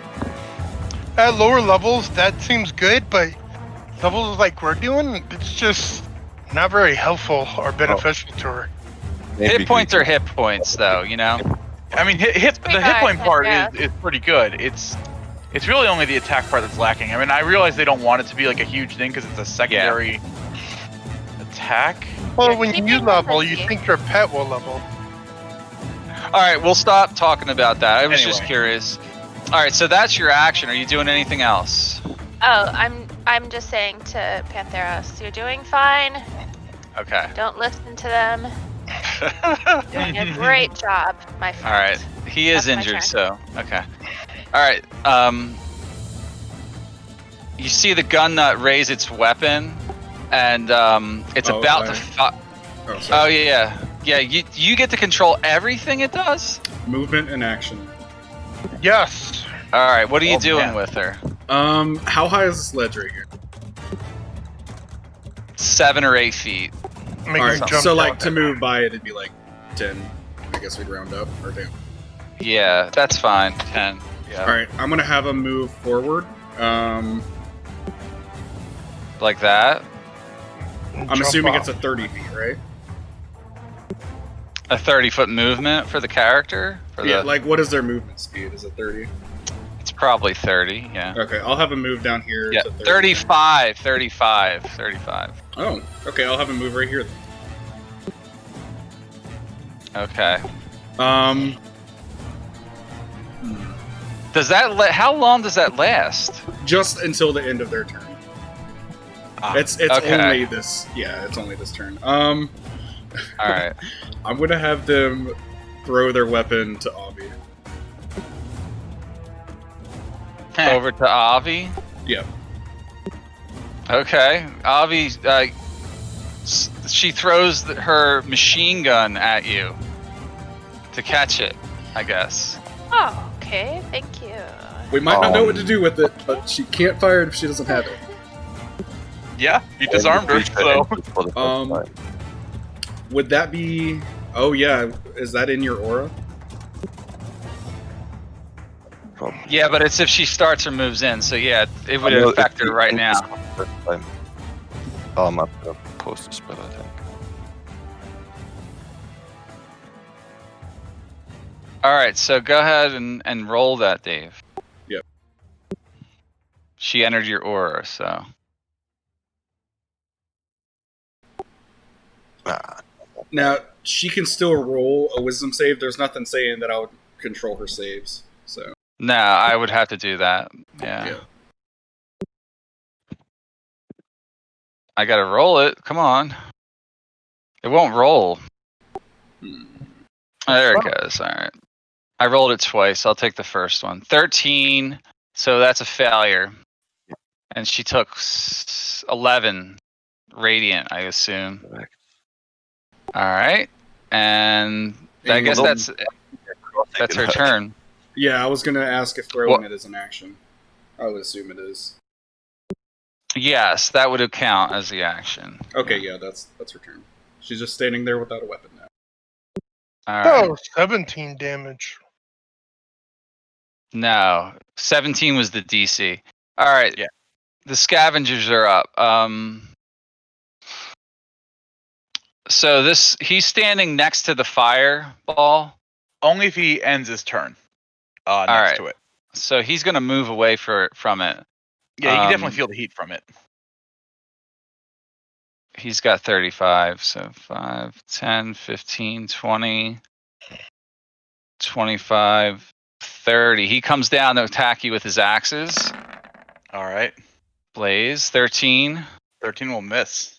Yeah, and another axe. Oh, 12. Also miss. Yeah, they don't have Kinda great melee. Okay. More scavengers are coming, or still trying to chop the shit out of Thorrindyl here. Yep. Wow, this is crazy. 20 to hit. You keep getting hit. I do. That's 6 damage, and then another attack for 14. So that'll miss. Okay, he missed you. All right, end of his turn. Number 3. All right, he's got to roll his will save. Okay, so go ahead, Dave. Roll your thing again. Wisdom save, rather. He beat it. 17 damage. 17 damage. He made his save, though. So is it half? Half on success. All right. So that's going to be 8 damage. He's not looking great.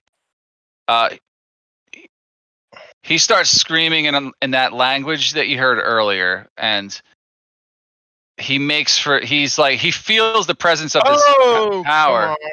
He's gonna leave. Oh, I attack him! I attack him! Reaction. Go ahead. Can't leave, motherfucker. Reaction. It's also difficult terrain, technically. In Spirit Guardian. Yeah. Well, he moves. Oh my he's god! Dead. Wow. Yeah, you kill him. Holy shit! God. Don't run away, bitch. Wow. Do you have Sentinel too? No, I don't. But Okay. he did move, and I have long limbed, so he moved with it. Yeah. I think. Yeah. Does Longland still count for attacks of opportunity if they're 10 feet away? It's for all of your reach. All your reach. Okay. Well, all your reach attacks, I guess I should say. Yeah. All right. We'll keep it. It makes sense. All right. Number 2. I got to roll a save for him. And Dave, you can roll.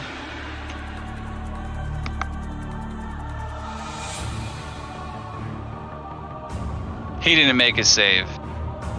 Nice. All right. He takes 16 damage. All right, and then it's his turn now. He will attack you, Lhindis. A 13 to hit. That's no good. A 25. That's a hit. Yeah, you take 6 slashing damage. I need you to make a.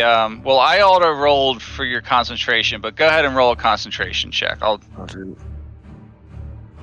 Yeah. Yeah, you made it. Okay, that's the end of his turn. Yeah. All right, number 1 has to save against the Spirit Guardians. Yeah. It's a 25 is his save. Go ahead and roll though, because he's gonna take half, I guess. So that's He takes 5 damage. All right, and then his turn. Well, I guess I'll attack the Panther with the junk axe. 12. Does that meet 9? Yeah. Okay, so. All right, your Panther's not looking good. A 12 again. Panther's down. And I think you had to like revive him, right? Mhm. Okay. He's gonna move up to you after that. Oh, good thing He's I gonna used my he's gonna reaction. take the safest way possible around. So Yeah, all that's right. a good thing I used my reaction already. Yeah. All right, Blaze, you're up. All right. First thing I will do with my bonus action is I'm going to send that flaming sphere this way and then ramming into number 5. Okay. Do it. So let's go ahead and roll this, which I think I fixed. I did fix. Ooh, All right. nice. Very good damage. You can't ram it between 4 and 5?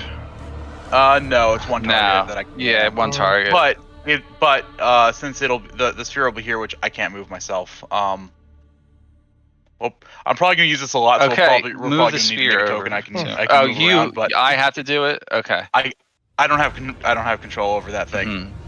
Mhm. But yeah, I'll give you control. So yeah, he needs to make a dex save. See what happens to him, I suppose. 31 damage. He took all of it. Nice. Holy fuck! And Yeah. then number 6, I'm gonna go. That was my bonus action for number 6. I'm gonna go ahead and snap my fingers and do Sacred Flame on him. Okay. Saving throw again. Yeah, this one's against. Yeah. No, it did that correctly. All right, I'm trying to get the saving throw to work. That is an 8. That is a failure. So Yeah, 14 radiant damage. Yeah, he takes all that. Oh, actually, number 5 was resistant to fire, so Yeah, so he would have only taken 15 fire. yeah, exactly. All right. Good to know. Good to know. Not resistant against radiant, but resistant These to people are desert dwellers, so fire. Makes sense. mm-hmm. All right. So my action, my bonus act. Is the Coatl gonna do anything this round? Yes. Yes, it will. It's going to cast because you are getting beat up.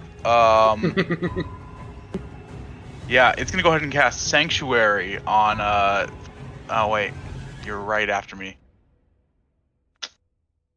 I have a plan to move. You don't have to worry about it.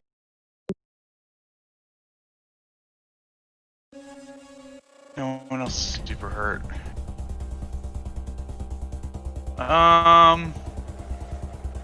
In that case, it's got 6 feet moved.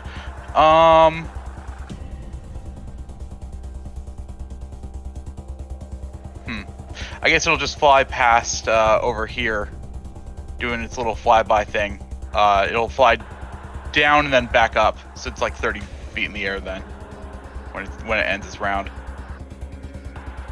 Okay, and is it just doing a help action or? Yeah, it's just distracting this guy. Okay. That would give her one advantage on one of her attacks. Yes, correct. All right. And that's your turn? That's everything, yeah. All right, Thorrindyl's next. Oh, I could have to do that. All right, he is going to, as a bonus set. I'm gonna do 2 side points to move up to 40 feet. Okay. Are you taking an attack of opportunity? It's not. I don't think it's technically movement. Like it's literally I disappear and appear somewhere else. Oh, it's a teleport. Yeah. It's like Misty Step. Yeah, teleport. Yeah, Misty Step basically. It says you teleport 20 feet. Yeah, he's gonna teleport up here, away from getting Okay. the shit beat up. Mm-hmm. And I did 2 side points on that. And then he's going to look down at this person here. And he's going to use Psychic Hammer. Oh god, what's this gonna do? So it's a Strength save. Wow. That's a rare save. As an action, you try to grasp one of the creatures you can see within 120 feet of you with a hand crafted from telekinetic energy. The target must succeed on a strength save. Okay, so let's see if she saved. That's going to be a hard save. 13. All right, so she takes 11, and then I'm going to move her 10 feet toward the hulking bugbear. Oh, you can move her with it. Yeah, if she fails to save, yeah. Okay. All you gotta move her is 5 feet over, but yeah, that's still good. All right, yeah. So And is 11 she damage. sort of like restrained? Is she restrained or anything? No, it's basically just like, because it's force damage, it just forces her in a direction in a straight line. But yeah, I'm okay. basically like, she gets pushed toward the bugbear. She's right in his face now. Okay, so I got to move her over. You want her all the way over, like by the rock? Yep. Okay. All right. And I didn't technically move. If you want to count nomadic step as, or the step of a dozen paces as moving, I won't. I think it does count. I was gonna say there's not really anyone that I want to move right now anyway. So yeah, we're good. That's the end of my turn. All right. Okay. Lhindis, you're next. Alright. Oh, she moved over. Okay. Oh yeah, she moved into his aura. She was already in it. She was already in it. Yeah. Yeah. I was going to move over to her, but in that case, that doesn't make a whole lot of sense. Well, they're on hers, huh?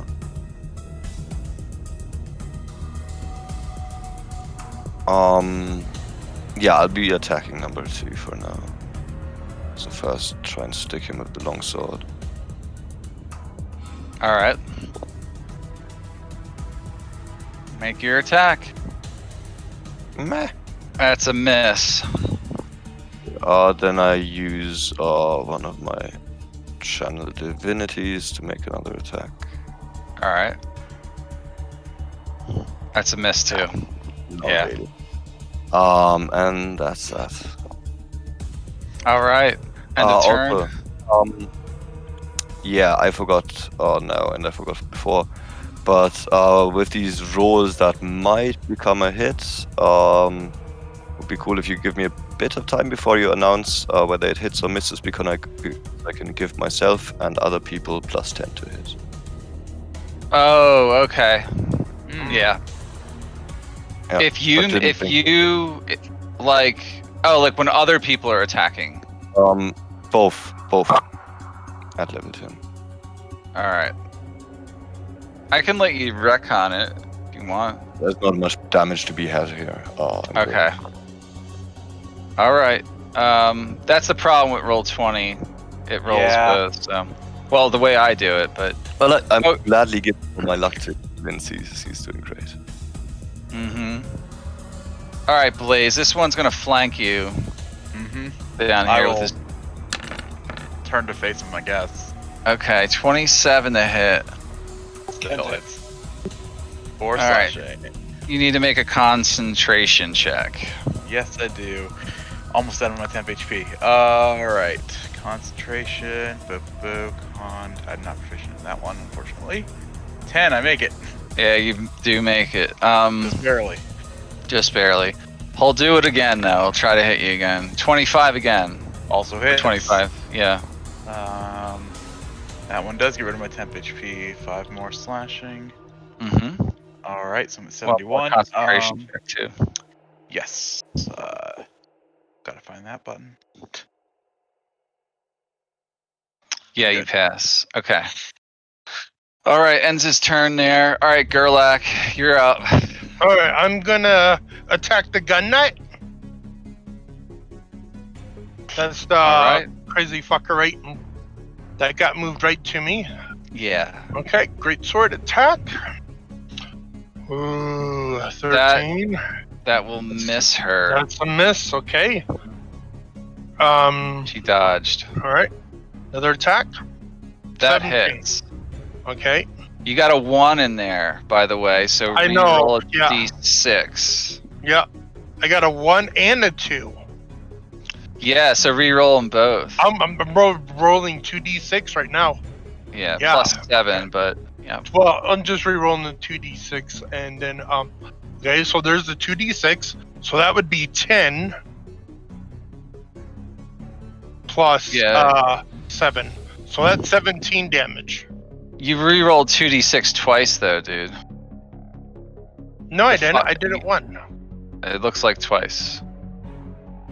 What? Everybody sees that, right? It pulled up Yeah. twice for me. You got a 5 first, So- and then it's a... It would be actually 5 plus 7. Did So I you double click it? I'm sorry, guys. got 12 damage on her, so that's good. Yeah, that's fine. That's fine. Okay. All right. Alright. And that was the You know second what? attack.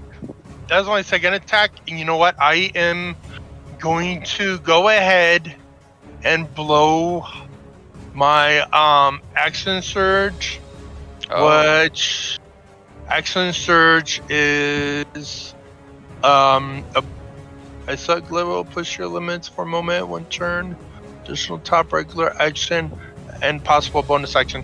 Okay, so first, yeah, I'm gonna action surge. I'm gonna blow my 1 action surge. So let me mark that off my page. Action surge, and I'm going to attack her again. Okay, there we go. That's a hit, yeah. Slash her down. Yeah. So wait, I rolled a 2 in there. So Okay. I reroll 1d6 Right. damage. 1d6 damage. Okay, so All right, that so 2 would be a 4. 2 more damage out of that. 2 more damage, okay. And Mhm. 1 more attack. Yep. Oh, damn it, that misses. Mhm. Oh. Dave, do you want to do your things? See if I hit? Or Yeah, let's do that. it's up Well, to you. is it a straight up plus 10? Yeah, so how it works is I can just post the thing actually. Yeah, do that. I think I read it earlier. I think I know what you're talking about. Thing, it should be the War God's Blessing. War God's Blessing. Yeah, it's a straight plus 10. And Yeah. So I'll make if it you a roll 23 to hit. 13, before you announce that it misses, I have to say, nah, plus 10. You're at 23. Okay. Right, but we'll never do that. So you can just always just do it whenever you want. Yeah, So she But takes I'll do it in the 14 case, more damage. Yeah. Okay. All right. And You are using it, right, Dave? Yeah, you hear Okay. Lhindis. The gods of war favor you indeed, my friend. Okay. End of turn. All right. All right. All right. As the next round begins, several more scavengers show up. A lot more, actually. They just keep coming out of the sands. Damn, they sure are, aren't they? Mm-hmm. Okay. And as that happens, you hear something over here. Okay, everybody, I'm gonna pan up a little bit. Mhm. You hear the voice of a small individual who speaks the Aeteran language. I think one of you you learned some of it, right, from the history teacher? Yeah. You see a small girl emerge, and she says something you're not quite sure because of the dialect, but you think she says, "Quickly, come this way." And then something happens, like you hear all these bombs going off everywhere around here. They just start going like crazy, like there's booby traps under these guys' feet, and these guys all start dropping dead, okay? Right, one after the other. They're not all dead up here, okay? But this girl, you see her, right, Thorrindyl, up here? Yep. She says, quickly. And I don't know if everybody else can see her, but you're gonna have to communicate to the rest of the group that she's over there if you want, or whatever. It looks like she came out of a hatch in the ground underneath the rock. Like she's got her head halfway up. Okay. And then it's Ovvy's turn after that. Okay. So with my bonus action, I'm going to cast Ensnaring Strike at level 1, and that will come into play at the time that I attack. Then I'm Okay. going to interact with my dagger, and I'm gonna pull it out and attack number 1. With advantage from the help action. Yeah, you have advantage. All right, number 1 gets hit. And then he has to make a strength saving throw.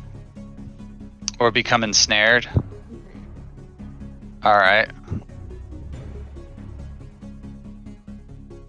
So that is probably a failure. What is your DC Oh, I though? didn't even see it. 14. He met it. He met it. He's got a 14. I roll the saves and Oh, I see. Yeah. they're always hidden. It's just the way they're all set up. So does that not affect him? So no, it doesn't. The target is Succeed. freed. Yeah. Okay, They so you flip did it. hit him, but he just doesn't get ensnared. Then I'm going to hit him again with the dagger as All my right. extra attack. Oh. That is a miss. And that is my turn. Okay. It's the gun nut's turn. I guess she's got to make a saving throw for Dave's ability. Okay. It's wisdom. She got a 2. So she takes 12. Yeah. All right. She don't look too good, but she pulls out a knife from her belt and attacks Gurlac. A 24 to hit, Gurlac. Oh, that actually hits. I know. She slashes your arm where there's no armor or something and cuts you real good with it. Does she get 2? Did I give her 2 of those? Yeah, she can do it twice. It's a knife. She can attack real quick with it. She doesn't have her gun. That's a critical hit. Oh, it is. Yeah, she's really good with her knife. Victimize. Opponent provokes attacks of opportunity. So the guy behind you is going to get an attack of opportunity. But first you take all that damage. That is 18 slashing. And then this guy with advantage will get 1 axe attack on you. All right. 26 That hits. to hit. Yeah, 9 slash damage. Damn, that fucked me up. Yeah. Jeez. 38 out of 104 hit points. God damn. Yeah. This battle ain't going well for you guys. I'm just gonna I tell should you have that. played a barbarian. You got a bunch more of these guys coming in here now, so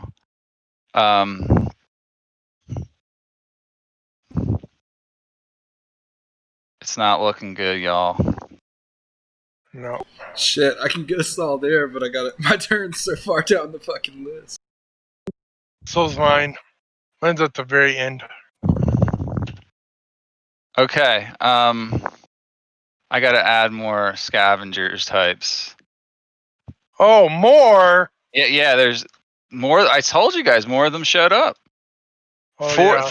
3 of them got exploded by something under their feet, like some kind of tripwire or explosive went off as Oh, they no ran. shit. Yeah, up here. That happened up by Thorrindyl. So, but there's Oh. more coming from the east behind Scavenger 5. Okay. I see that. You know, so the gun knight. 4 more? Yeah, 4 you're more, dealing with 4 more total. You're totally outnumbered here. Okay, so Gun Nut's turn is over. Scavenger number 6 gets to go. Where is he standing? Oh, right in front of Blaze. Blaze, you used your reaction already I did. to turn around, so he's gonna have advantage with his axe. Yeah. But to be fair, I'd rather be facing this huge group. Yeah. All right. Well, that's 23. Definitely hits. 6 slashing damage. Another concentration check, please. Yes. That did not roll. Give it a second, maybe. There it goes.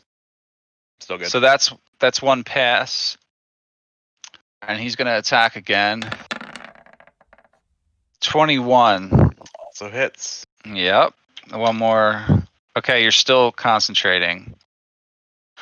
Okay, that is his turn, and then number 5 gets to go. He's coming over to you, Blaze. Mm-hmm. Axe in hand. A lot of them are going to get to go. That is only a 26. Okay, so 6 hit. more damage, but you gotta make your concentration again. Okay, Oh, that is a fail. Yep. Yeah, so this dematerializes. Yep. All right, number 3 is dead. All right, number 2. He needs to make his saving throw. Go ahead and roll. Lhindis, go roll your Spirit Guardian ability. It's only 7. Oh. He got a 25, so he only takes 3 damage. Okay, and now it's his turn. He's going to attack you with the junk axe. All right, that is a 15, so that's a miss, right? Yeah, probably backs right into. One more attack, 27 to hit. That's around. Yeah. You get hit for 8 damage, and you got to make a concentration check. Although at this point I'm only losing temp HP. You lost a little bit. I got you at 61 So- out of 63. It doesn't matter as long as if you take damage, it's still a concentration check. Go ahead and make that for me. Come on. All right, you passed, so you're still concentrating. All right, number 2's done. Scavenger 1. He is in the same order. So go ahead and roll for the Spirit Guardians. I got a 22. That's net. Yeah, he only took 2 damage there. All right, he's going to attack Ollie. 22 to hit Ollie, or Ovvy, rather. Hit. Yeah. Well, you're already not concentrating again, so that's 7 damage. And then the junk axe attack again is only for 10 to hit. Miss. Okay. All right, end of his turn. Number 10 is this guy who's labeled 0. Runs up to Blaze with his axe. 25, Blaze. Yep, that hits. That hits you. Okay. And again. 14. Misses. Missed. Okay. Good. All right. 9. Nice. Only 15. All right, so he's going to have to find another route. 5, 10, 15, 20, 25, 30, 35. He is going to dash, I guess. You know, yeah, he'll get behind Ollie.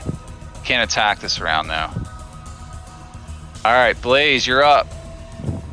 All right, question. Does my quota go after my turn or during or before? Or can it be fudgeable?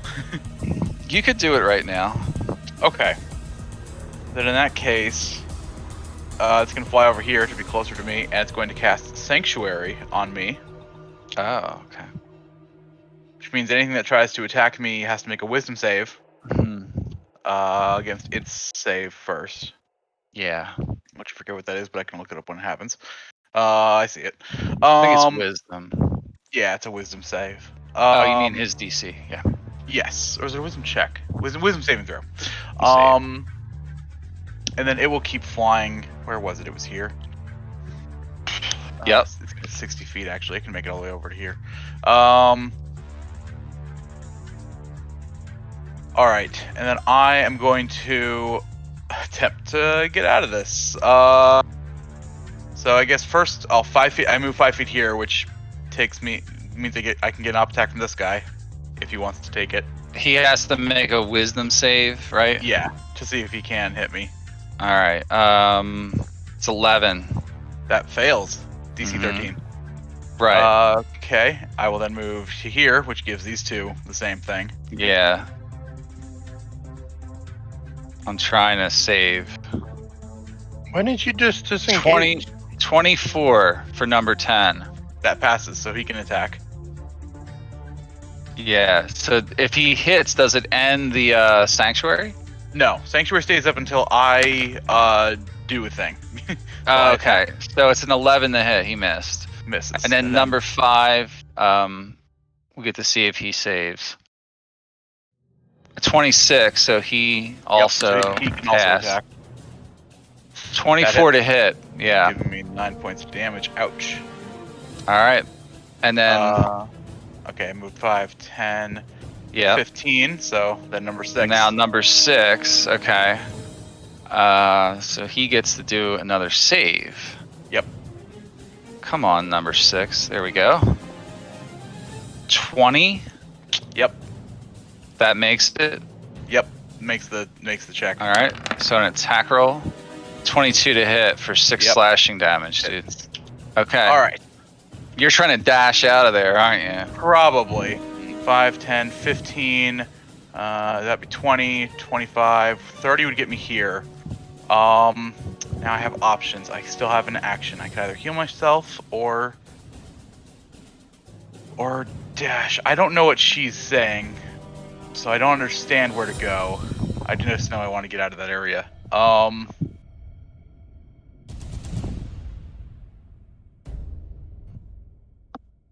Or I could do that. Well, but then I can't heal anybody. So we'll be out of... Oh, I still bonus actions. I need to save them. So actually, you know what? I will do that. I'm going to cast Wall of Fire. Even though they're somewhat okay with fire. Uh-huh. It's Do you get to only cast it as fire, or is it like fire and force? It's only... Actually, wait. I could do that. Can you cast that as the other element? No, but I just realized there is another spell I could actually do, which actually would hit quite a lot of them. Hang on. No, 10 foot. Ooh, I could hit all of these guys with Flame Strike. That might be better.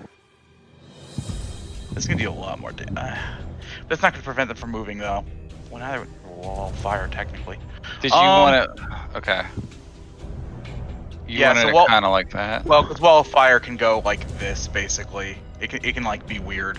Yeah, that's true. You could even have it curve. I could have it a couple of them in there. True. If you want.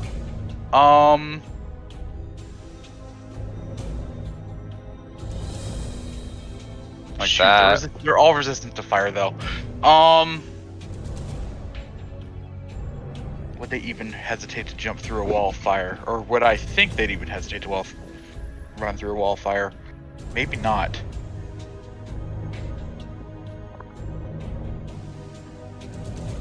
Make your call. Make your choice. Okay, hang on. I need to read a spell description real quick. Okay. The target is where you can... Spell ends the target. Or cast a spell. It's not a spell. Never mind. Okay. I'm just gonna... Shoot. I do see this little girl here. She doesn't seem like she's a hostile figure, I'm guessing. Not really. She's looking at you guys, and you hear her shouting. She's waving you towards her. Okay. You know what? I will do the wall of fire. If nothing else, it'll at least make them hesitate, I think. Yeah. So it's gonna go. It's gonna be on number 9. And it's gonna go. It's 60 feet. So I guess like this. All right. I'll do my best here. Yeah. All right. I can draw it if that makes it easier. Nah, it's fine. I already got it. It's good. The part of it that is the heat part will be the part facing them. Right. So. Yeah, that kind of works. like this, like. Yeah. So those inside the wall of fire, which is only one of them, when the wall appears. Yeah, he's got a save or something. Yeah. He needs to make a DC 19 dexterity save. Oh, damn. I get to reroll all ones on any fire damage, guys. It's pretty great. Oh, wow. Shit, it is. Yeah, it's still going to hurt him pretty good. I also add my charisma modifier to any fire spell I do. Holy shit. So, expect a lot of fire, guys. Yeah, for real. So you get to reroll a dice. He got a 22 on his saving throw. No, it's rerolling it for me. If you do If you do the dice roll and then put RO, then the less than symbol, and then 1 or 2 or whatever the heck it's supposed to be, it'll re-roll it. Oh shit. Yeah. All right. So 41 is the total, right? Yes, 41 total So fire damage. he took 20, so therefore he only takes 10 because he's Correct. resistant. 'Cause he's resistant. Yeah, number 9. And I think, is he set on fire? Let me double check. He might actually be set on fire as well. Well, fire. You wouldn't take 20 damage? On a failed save. He's fire also damage. resistant. It does not set things on fire. Well, it will not. It'll set things on fire that aren't being worn or carried by a person. Okay, so he's not set on fire, I guess. Right. All right. Is that your turn? That. Oh wait, I still have a bonus action, don't I? I'm going to. Is anyone more hurt than me? I'm at 31. Couple people. Gurlac's fucked up. 38. Yeah, I'm pretty fucked You're up. really screwed up. I can only do this for one person. Okay, yeah, I'm gonna give Gurlac. Where's my button? I made a button. Here it is. I'm gonna give you 3 of these. I can do up to 5 of them, I think, on a turn. As So- one bonus action? Mm-hmm. I can put Okay. the thing up. I believe you. I don't need to see it. So he takes, that's 8 plus 5, 13. That's a 7d6 at once. Oh, because it's equal to my charisma modifier. Damn. Cool. All right, so Yes, is bonus that what action, you're...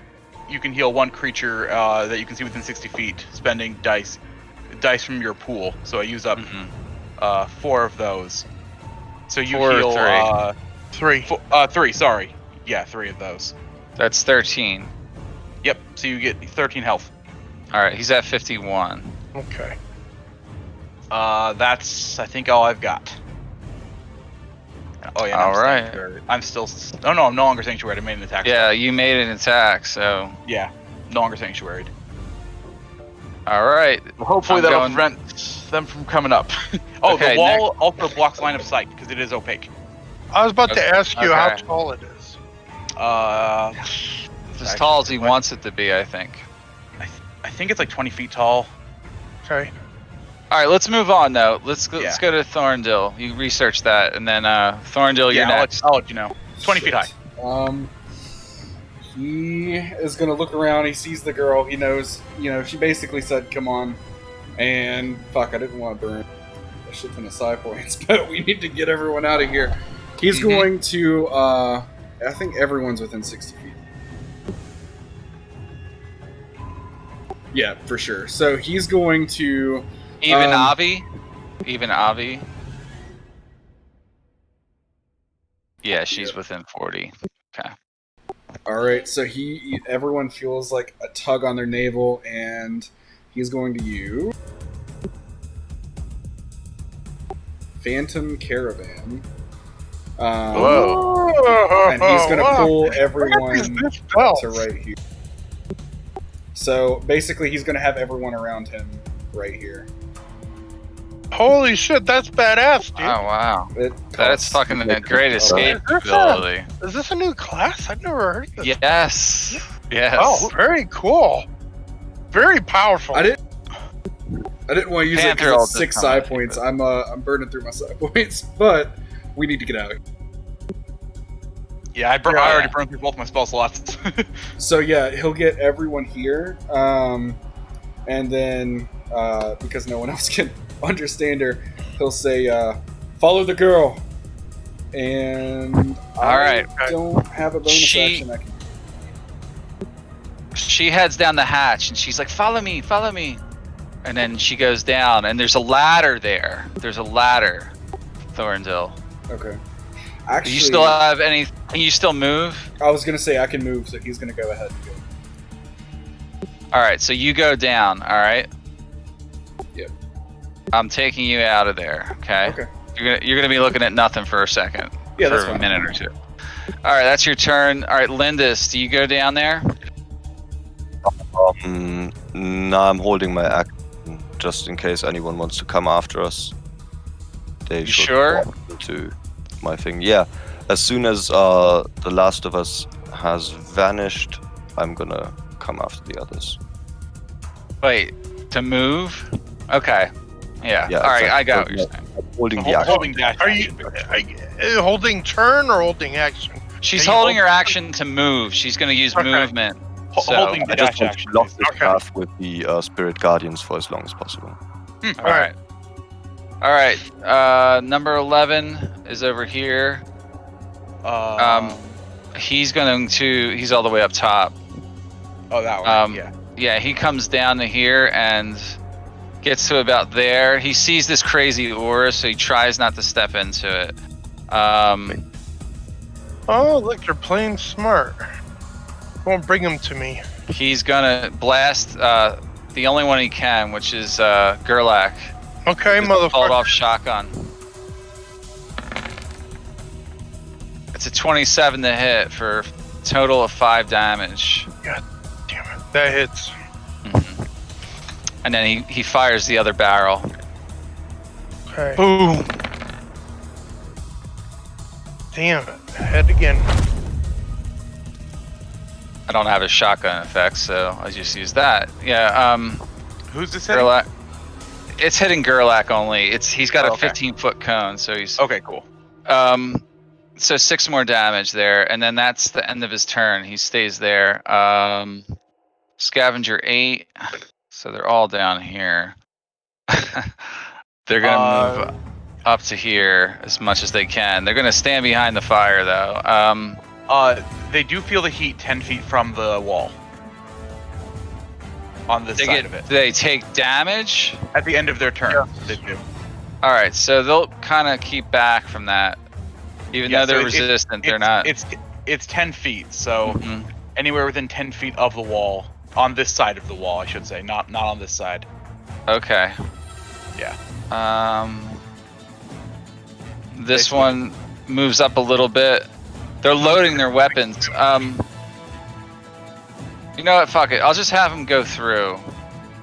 So okay, what every is? time they go through the wall, they do take damage for sure. Yeah. What is the damage? Boop. So 34, Decent. 20. That's So it's that's- half. 12, 6 Yep. damage to number 8. Okay, and then number 4 will do the same thing. 5, 10, 15, 20, 25, 30, 35. Okay, you just rolled again, right? Yeah. Do you want me to roll for each one, or do we want to use the same? Each one. Okay.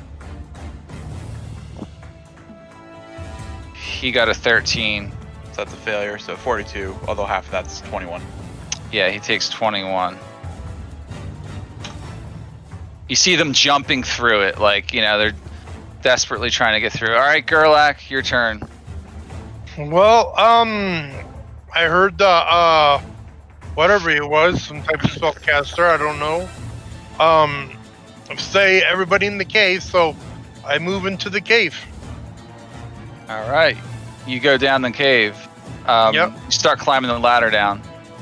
It's only like maybe 10 feet at the most, maybe even less. Oh, okay, I could probably jump down there. Yeah. Yeah, you take the ladder though. You know, Yeah. it's just easier. Dark vision again. All right, next is Ovvy. You see the ladder there. Yep, I go down the ladder. Okay. All right. I'm you do that. dragging with me Pantheros. Pantheros, yeah, I figured. Good old Pantheros. He died for you guys. Well, I don't know if it happens right when I touch him, but then he. I think you got to spend 10 minutes or so to heal him up. Okay. Well. Yeah, okay. it's what I read. I put it on it. I put it on his sheet. So whatever it is, yeah. Okay. The gun nut is giving orders. She doesn't have her gun. No. Who has the gun? I Ovvy? have it. Yeah. Okay. Melissa, yeah, obviously. All right. Well, after our break, we'll figure out the gun. Okay. So I'll tell you what that gun is. Okay. You don't have a lot of rounds for it, but you have the gun. So okay. She just kind of holds her action with her knife in case any of you go charging at her. Number 6 is standing somewhere. Okay.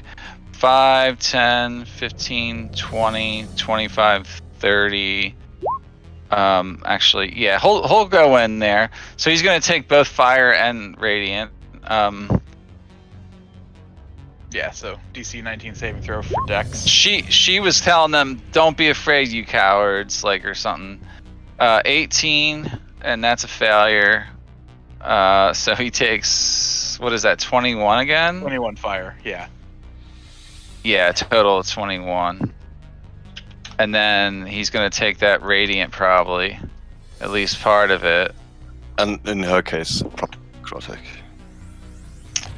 Oh, really? All right, Yeah. 25. So he takes another 10.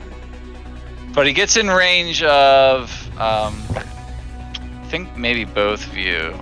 Yeah, I'm gonna say he can hit all three. By the way, in the circle. Oh, really? So he would have only gotten to here. Okay, well, he'll take a pop shot at you. Two of them, actually, with his sawed-off shotgun. Bring it. A crit Uh-oh. against Lhindis. So that's a total of 12 right away. You take 12 damage. You got to make your concentration check right there. And then we're going to roll on the table.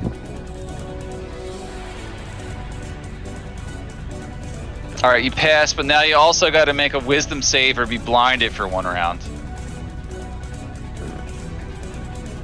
You passed, okay. But he fires again. He fires the other barrel.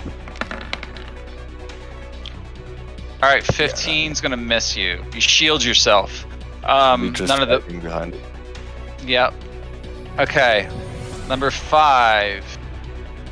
He's gonna run through. So 5, 10, 15, 20, 25, 30. Actually, he'll make that as 30. And then he'll go in here to 35. Let's save on him. It's almost over, guys. That's his dex save. He failed, so he took 21 fire damage, and then another save for the Spirit Guardians. And that's a Wisdom 20 on the Wisdom save. Roll that one more time. Okay, so he gets half of that, 7 damage. Okay, and then that's probably the length of what he's firing a shotgun at you. So they're only going to fire it when there's no friendlies near. So 24 for 10 damage. You're going to make another concentration. It's actually 11 damage. Go ahead and do a con save or concentration check. Same difference. Yeah, that one failed. So you lose your aura finally. That you got hit a lot and kept it up. So that was pretty good. Keeping it standing there. Yeah. All right, and let's see here. That one's dead. Number 2 is way out of range. 5, 10, 15, 20. 25, 30. He can't get through that round. Number 1 is, I don't know where he is. That's 11. Over here. He's way down there. So 5, 10, 15, 20, 25. He's going to go around like this and just dash up like that. He can't take an action yet. All right, so number 10 is all the way down here. 5, 10, 15, 20, 25, 30, 35. Yeah, he needs to save for half maybe. All right.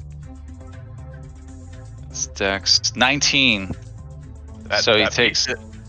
Yeah, it meets it. And then So it's 18 half to 9. 9. Yeah. All right, number 9. Does he take damage right away because he starts there? He Or? starts his turn in the wall of fire. He actually might take it immediately. Yes. Yeah, because he's in it. All right, so let's do that. Another 34 damage. Ooh, He got a 9, so he failed. Yep. So have 34. 17, 6. Yes. Is it 7? No, 8. No. Why is that God number damn so it. hard? 15, Yeah. 17. I was right the It is first 17. time. Yeah. Yeah. All right, so he goes around a little bit. 5, 10, 15, 20, 25, 30. They move fast. And then he can't quite get around.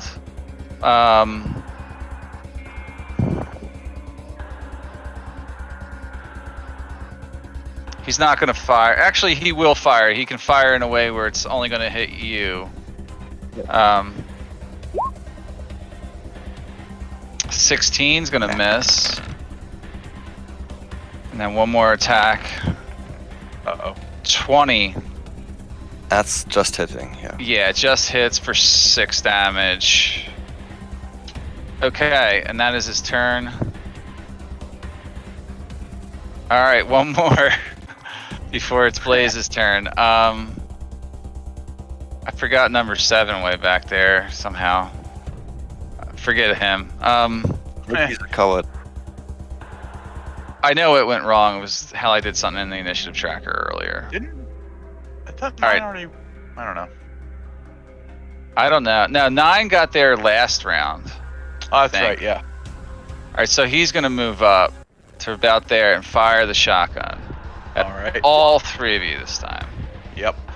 15 to hit. All right. Coatl once again uses its shield ability to shield itself. Alright, but Blaze, you get hit, right? I do get hit because that meets my 12 damage, and then another shotgun attack. I don't God, divide is the it- one fire if I have to. I. That's a crit. 22, 26, 30 damage, and a crit. So both of you take 30. Well, I'm unconscious. God. Actually, wait, no, hang on, yeah, wait. I gotta do. fun. No, fire damage is half for me. Hang on. I might Oh, not be is it? Yeah, that's right. So No, Why so- didn't it- they? No, it it would doesn't only make a be difference. The yeah, piercing 20 is enough to make me unconscious. 26 for you. It's still enough.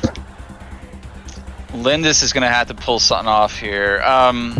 Just But drag him down the Lhindis, hole. you also take 30. Lhindis is not hit, right? Because he's firing a ranged weapon in close quarters with her. It's not exactly the same thing as a shotgun. So point blanks are allowed with shotguns in this game, so you can do that. In fact, some of the ones that you'll find will have that ability. You'll get to fire both barrels point blank, and it doesn't matter. In fact, almost all firearms you can do that, like real close. It's different. So why didn't the rest of you guys get down in the hole? I didn't have time. He didn't have time Oh. yet. All right, Okay. so Oh, wall of Right. fire goes away. I already applied it to Lhindis. Yeah, wall fire's gone. What we forgot to do though, what I completely forgot, heavy armor master. So -3 damage if it's non-magical. Oh, Yeah, So, that's right. He has every the attack armor will receive- master. all right. So I gave you 3 hit points back. You got 5 left. Yeah, that should God. save. You guys should have gotten down there fast. Don't worry. Drag Yeah, him we're, down. we're get down there. I didn't want to leave Blaze alone though. I know that makes sense. You guys can hear what's going on up there. All right, Yeah, so Blaze, it's your turn. Mm-hmm. You got to Yep, make a my death save. So start of my turn, I make a death save. 'Cause that's how those work. Okay, that's a failure, but I'm okay Oh. because immediately after that, the Coatl's gonna just touch me with the tip of its tail and cast Cure Wounds, Oh, Oh, thank God. giving me 4 health. Oh, It can only do it twice a day, so it's a field medic. It's not an actual, it's a band-aid. yeah. Okay, but that was your turn for you. That is yes. Well, actually, wait. You don't have it depends movement, how right? you rule it. He got You don't have Depends how movement. you rule it, but yeah. You make your death save at the end of your turn. Like it, The you start don't of get turn. movement. Yeah, but you don't get any movement or anything. Yeah, Yeah. Well, death saves happen at the start of your turn, but that'd be all I could do. Then the Quaddle would heal me. Then the Quaddle Yeah. flies into the cave. Well, wouldn't it be like have movement, standing up, and No. No, I'm still then? prone. Seriously? Yeah, he doesn't get to go yet. All right, so No. Damn it. Thorrindyl, you can hear what's going on. What do? Do you come back up? Yeah, I think hearing all the guns go off. Going on the back blaze up. story. You said it's like a trap door. Yeah, it's still open at the moment because you're waiting for everybody. All right, yeah, he's gonna come up and probably see Blaze, even though he's conscious, laying on the ground, and he's just gonna Yeah, grab no him problem. and try to pull him into the hole. Yeah, you drag him down, so you both go down the hole. Okay. And as he's pulling him, he's gonna say, "Lhindis, get in!" And Yeah, Quaddle flew in on at the end of its turn after it healed me. Yeah. and yeah, that's what it is. All right, Lhindis, it's your turn. You're by yourself. You got 10 feet to go. Yeah, I think it's time. I think that's decent, man. Yeah. So yeah, I could even have taken Blaze with me, I think. Oh, yeah. I know. Yep. All right. Well, you I could have literally teleport picked up down. one Yeah, person in each teleport. one of my arms and carried off with That's you guys. running. Okay, hold on. So as you guys are all getting down there, you're all down there. The girl down there, she pulls a lever at the base, down below, and then the hatch self-closes, and you hear them all firing shotguns on the top of it, but like nothing happens. And then some time passes by, and she's rushing you through a short tunnel, and that's where we're going to take a break. Okay. All right. All right, I will be back, and then we'll pick up from there. All right, 10 minutes. All right. Yeah, do 10 Sounds good. minutes. All right, I'll be back then.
Alright, I'm back. I'm back too.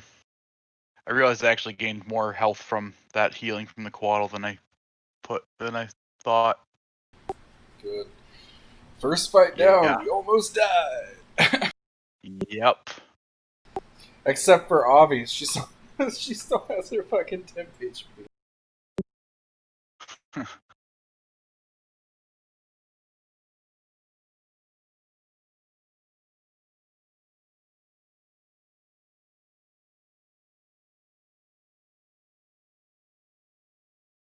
Damn.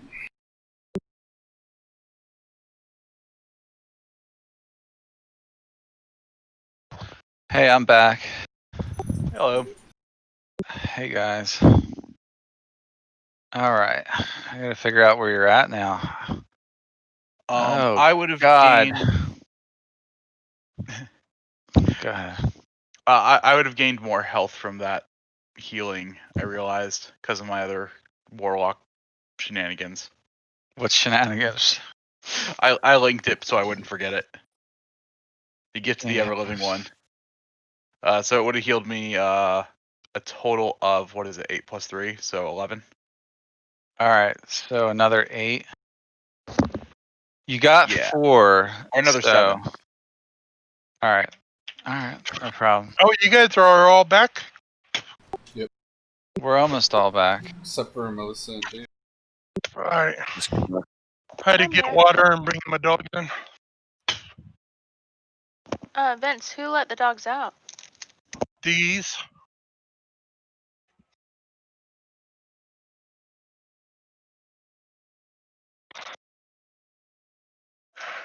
Come on.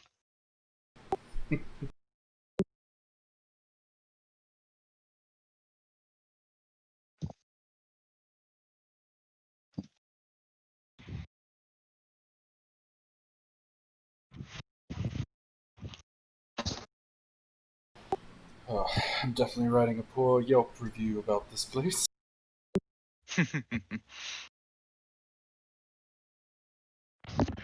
Yeah, I think that we were thrown in here to get a taste of combat and get our asses kicked and not actually be able to, survive and fight. People are not supposed to have fire resistance, so only I'm allowed to have that. It's not fair. We're all okay. Bit of a prayer of healing, a bit of rest. Actually, that might not be a terrible feat to get for me. Well, Elemental affinity.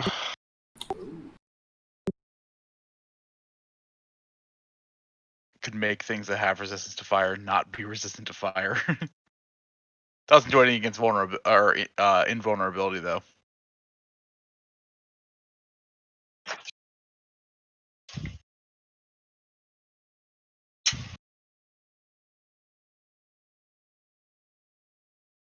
Actually, that'd be an amazing feat. I wish there was a thing for that.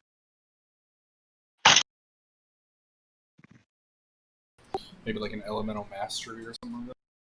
Well, I was just thinking for evocation wizard, you can sculpt spells around your allies. I have a lot of spells that would be incredibly useful for. Like there were multiple times during this fight where I was like, I could do flame strike right now, but I'll hit 3 people. Yeah, right? Maybe like an invocation or something. Yeah, actually that makes sense as a warlock invocation. okay, so Mike is back. Yeah, I'm here, guys. I'm just getting ready here. You gotta fix the dark vision. I on the fixed it characters. already. I already did it. All right, can you ping the map then? Not yet. All right. I'm switching maps in a second. Okay, switching maps. All right, good enough. Mhm. I was like, because I can't see, and I was gonna. So, were we taking a short rest or something? Don't worry about that yet. I'm gonna guide Okay, you through that. I did do it correctly. because I heard someone saying they were rolling for hit dice. That's why I asked. Oh no, that was I had to correct the amount of health that I gained from a cure wounds. No. Okay. When I heal, I have a thing that's that gives me basically max healing. whenever I hear Oh. my familiars within 100 feet of me. Which is cool. Yeah, pretty much we just left the battle. He said that we were being hurried down corridors. Yeah. Okay, yeah, the girl, you're following her down some corridors. I'm starting now. And we're on a new map. I'm going to ping it. Okay. Okay. Got it. She leads you down tunnel after tunnel.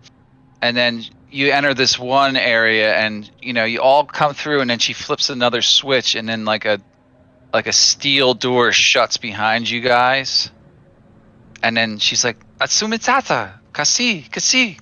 And then she's like sort of beckoning you all to like follow her to this area right here. She's like, it looks like a camp that was abandoned. You can see some things lying about, bones and stuff like that. Like there's some wrecks of huts and whatever. But she's got a little area set up right over here, and she's like, she's got this light in her hand. It looks like some type of electrical torch, for lack of a better term. And she's beckoning you guys to come over. And Thorrindyl, you say you understand the word she's using means rest. Come rest. She wants you to all like come recuperate near her. Okay. Yeah, he'll relay that information. Yeah. Are we taking a long or a short rest? Well, you're not doing anything yet. She's like, you're interacting with her. She's like talking to you guys about where you came from. You come from a star? I see falling from star. Who are you? Thorrindyl will kind of walk over to her and, as best he can, you said it was a different dialect, ask her in her language. You understand like 90%, maybe 95% of what she's saying. Oh, okay. Then he's going to say back, and, what is this place? We're not from here. This is my cave. This is where I hide from the raiders above. He'll look around, and then look back at her.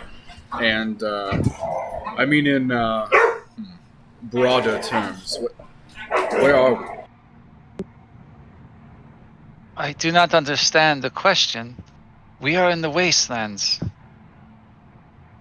Where else would we be? Oh, I forget. You're from up there. Do you travel by ship? He'll nod his We head, seem yes. to have traveled by some sort of. You don't understand her. We don't I understand don't? what's going on. All we know is Okay. he's sitting there interpreting. Okay. I'm just nodding my head then. Unless you understand Aeteran, but No, I don't. yeah, you didn't take that as a language. She says, it's not safe up there. It's evil everywhere up there. Clearly. Where is the nearest civilization? You mean people? He'll nod his head, yes. My family lives nearby. It takes several days to go to them. Perhaps we rest and you take us. Yes? Yes, I will take you.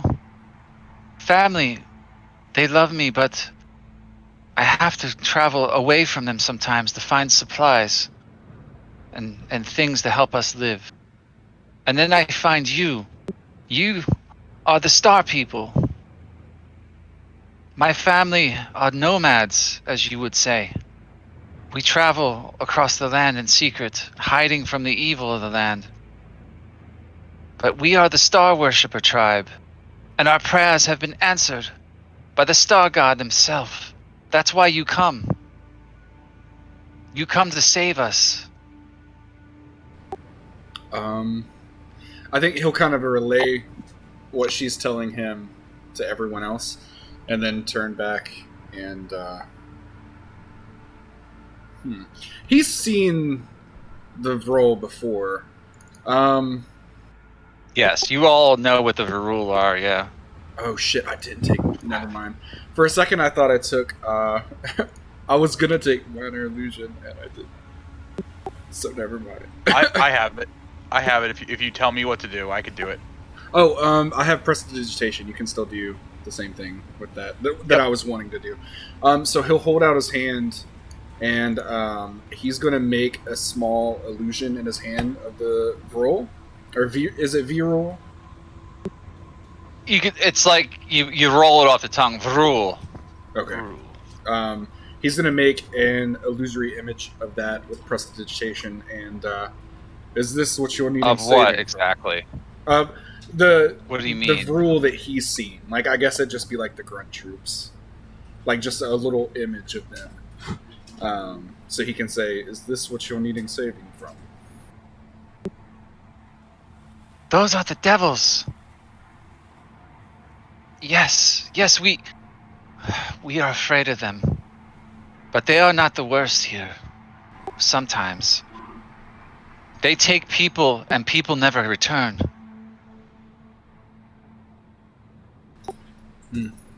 Yes, we've seen this in our home as well.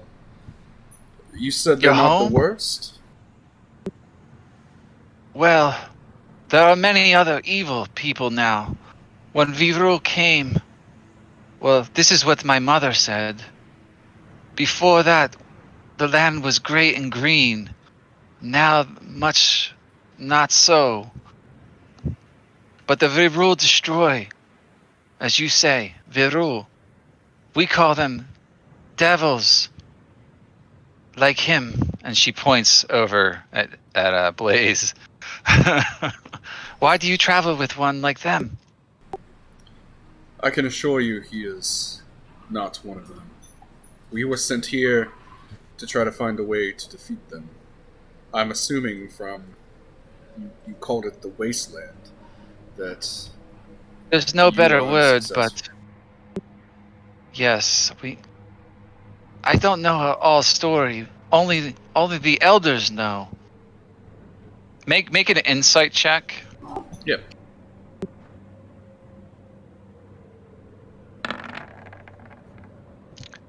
All right, so you get the sense that this planet, this land, has been devastated by the reroll, but it's been a very long time since they first came here. Like, you can't tell quite how far back, but this girl seems to have, like, not only does she speak poor Aeteran, but that's the thing, she speaks it, like, brokenly. Hence the dialect, but she understands what you mean by the Virul, but she goes on to say, I've never actually seen one myself. But we live far enough away from them now that they don't come near us, or at least we don't see them normally. Understood. Then who was that out there attacking us? Scavengers. Well, evil ones, probably from some tribe. They are all over this land. Many tribes are evil. Many cannot be trusted. They will kill you if they find you. That's why I save you. Yes, we appreciate that for sure. He'll look over at Ovvy and kind of like hold his hand out and Ovvy, would you hand me that weapon, please? Hands it. Okay, he'll look back at her and then at Aetera and he'll say, and what are these weapons that they're using? We've never seen anything like this before. It's a gun. It's a weapon that people have. They're very dangerous. Do you know how to operate it? No, I'm not allowed to touch them. He'll hand it back to Ovvy. She doesn't know how to Takes use it back. Well, she can tell you that you point it in that direction and fire. You pull the trigger and shoot it, but Oh, okay. Well, he'll relay that. She's this girl is about 12 years old, maybe 13. Oh, and by the way, this is her dog right here. It's a I was wondering about that. you wouldn't know it, but it's her dog, and she says, "Me and Annabelle, we travel the ways together," and she rides on him sometimes. He's huge. He's a wolfhound. He looks like a dog, but very big, like probably looking like he weighs, I don't know, 400 pounds, like a horse God dang. almost. Yeah, he could almost be a horse for her. Holy shit. He's like completely obedient to her, and he's been quiet the whole time and doesn't take his eyes off of any of you. He's a small pony. To her, yeah. Yeah, he'll, well, thank you for saving us. We weren't doing too well there. Perhaps we can rest here, and then you can take us to your family. We will, yes. You must come. We And, rest. Yes. Please get some rest. And she goes over here and comes back like she's like, "You need water." Yes? I was actually She going to ask hands you, out some water to each of you. She's got like a large flask of water. do we have I rations? sniff it. I don't know. I assumed we left with rations. I forgot to ask you. You probably have some. I have it I down that have. I've got 10 rations. Yeah. It's in the starting kit, so Yeah, you would Yeah, have I enough got 10 rations rations. Yeah. Okay. for right now. So we have 10. Yeah, he'll take the water, and then he's gonna pull 2 rations out if we're resting here, and he's gonna give one to her, and here it's safe. This is food from where we are. For Thank you. taking us in, and Thank you, he'll take a drink of the water. What about Annabelle? I need some for her. Ah, of course. He'll pull out a third Yeah. one. Well, no, he'll pull out a third one. Fuck. All right. Yeah, she doesn't really care about that too much, but she would have her own rations actually. She doesn't need much, but Just you trying see to the be dog thankful. gnawing on some like old meat and bones and shit, like just going to town on them. is this a fire pit? It's an old fire pit, yeah. I will, assuming there's wood there, I'll light it with create bonfire. Okay, I actually rolled it like that. I didn't mean to do that. Whatever. it's fine. You do that. You are all getting warm now. Yeah. I also go ahead. turn to Thorrindyl and ask. She pointed at me. Is it my appearance? I'm guessing. Apparently, you have very striking appearance. Yes, but she said that we can rest here, and she will take us to her family. They could perhaps tell us more. All right. Means I should probably not look like this when we meet them. Good to know. She said the rule from our world are called devils here, and she pointed at you and said that you look similar. So, if you can disguise yourself, it would probably I can be best. look like anyone I want. I was hoping this planet would not understand what devils are, but oh well. No helping it. Quite frankly, I'd be more afraid of the hulking behemoth behind her, but Yeah, she's looking at all of you like you're odd, but like they have a prophecy about star travelers, and some of their she goes on to tell you that she says, "You all look like the ones from the prophecy." And then she takes out like a little piece of paper, like it's like a piece of leather or like old cloth, and it's got like visages of the star heroes that have come to Aetera. And she tells you the name of her planet is Aetera. Like that. Heard Oh, of that oh, name yeah. before.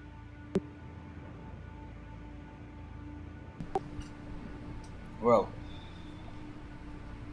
Oh, and by the way, Thorrindyl, the language you learn that we're referring to as Aeteran, you actually learn that through some of the V-Rule history that was recovered. Yeah. That's how you I learn to figured speak until it. now I probably wouldn't even know what it was called. No, you just know how to speak it. Okay. But she says the name of the planet is Aetera. Yeah, I'll definitely relay that to everybody. And then he'll say to her, do you happen to speak any other languages? And then he'll switch to common and say, perhaps like this? No, she can't speak that at all. I figured. She's like, I don't know. And she says it to you in Aetera. No, I cannot speak like you.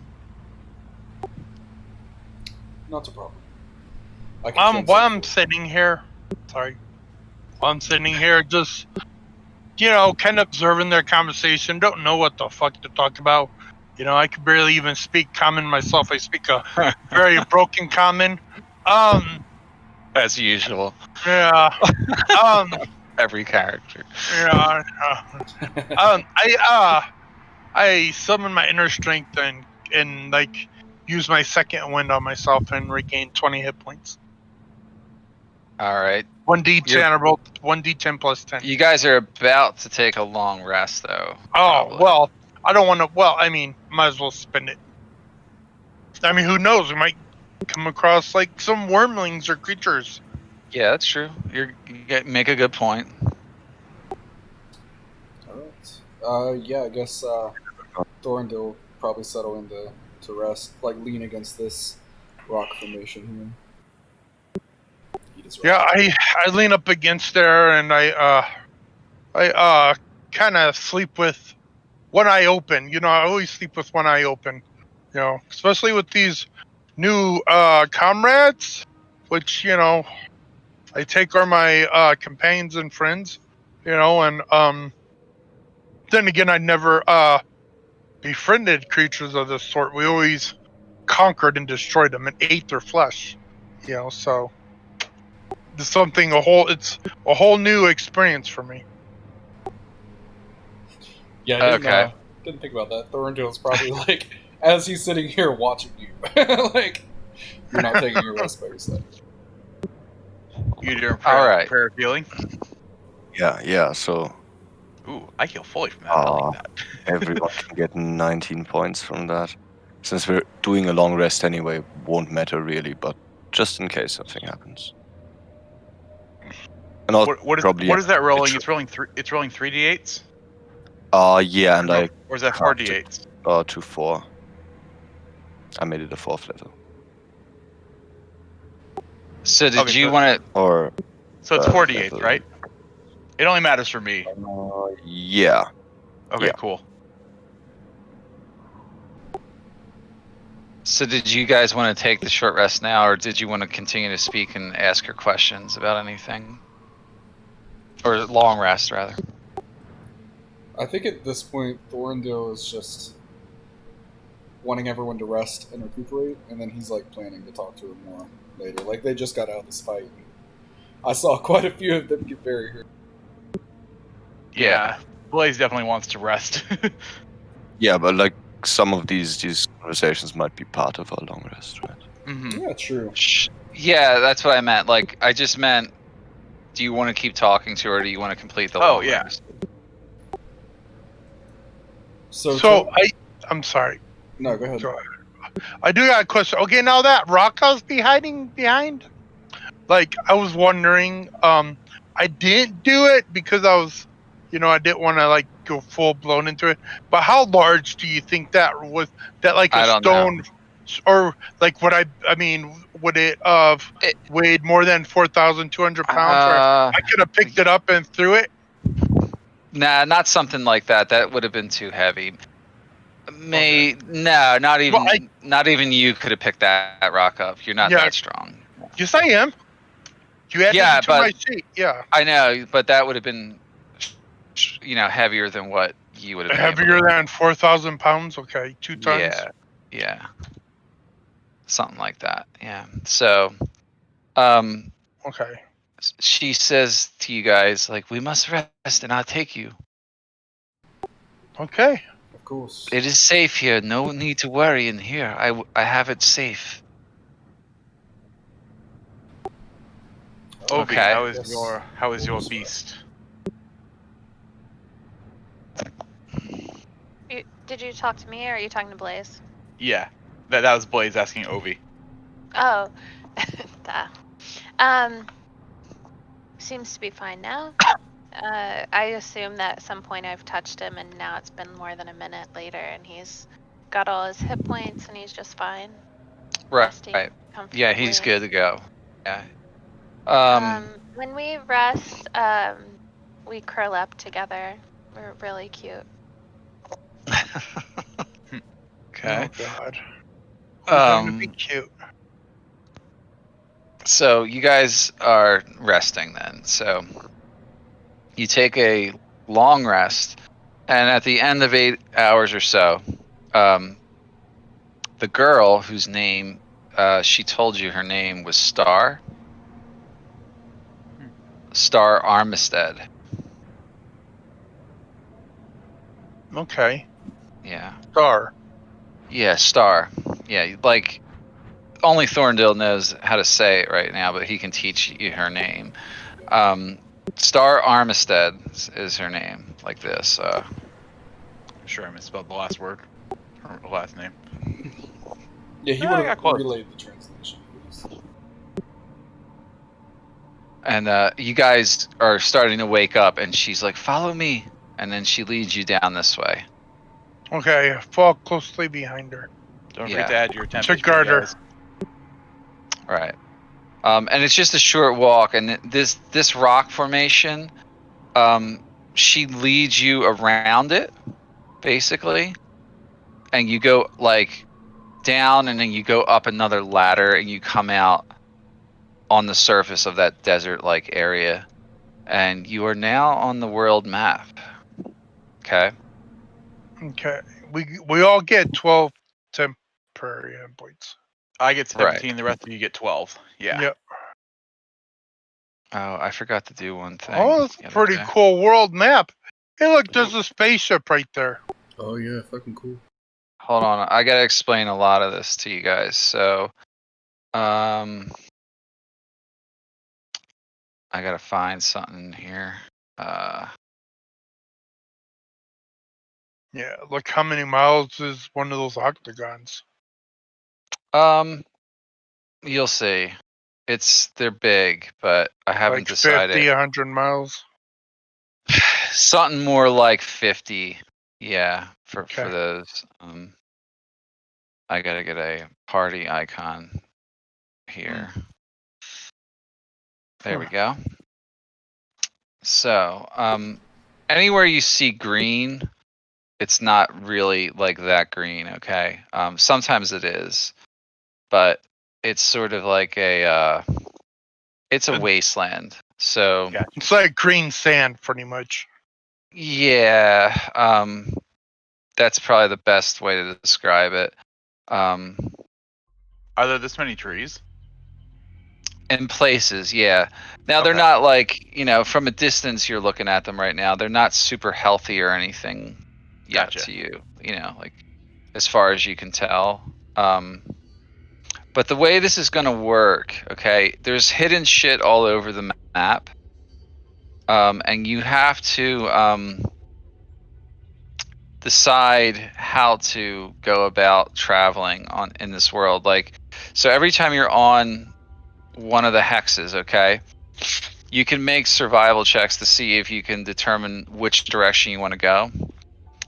And essentially, sometimes you'll be able to detect things that are nearby, whether there's enemies in one direction or which way the wind's blowing, all sorts of things, okay?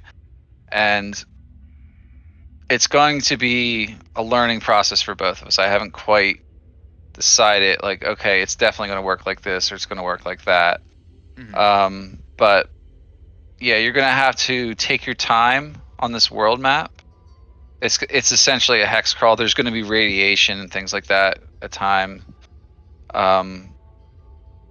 But yeah, you're going to have to make your way around here safely. So right now, Star leads you up to the surface and you emerge. I'm going to say right about here, okay?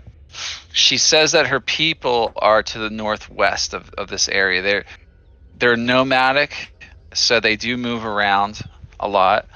And she thinks they're in that direction right now. But there's Northwest, so that would be this. yeah, and it's not the next hex over necessarily, but like in that direction, you had to make your way there.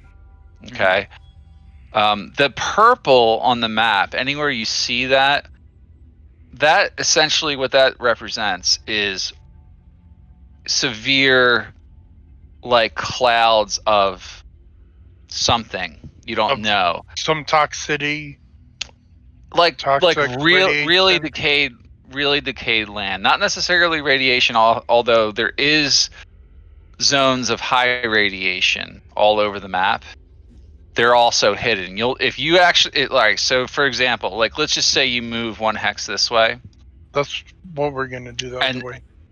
Right, but I'm just giving you this as an example. If you move one hex that way, and you let's just say there's radiation there, and you didn't know until you moved, you're gonna have to deal with the radiation at that point.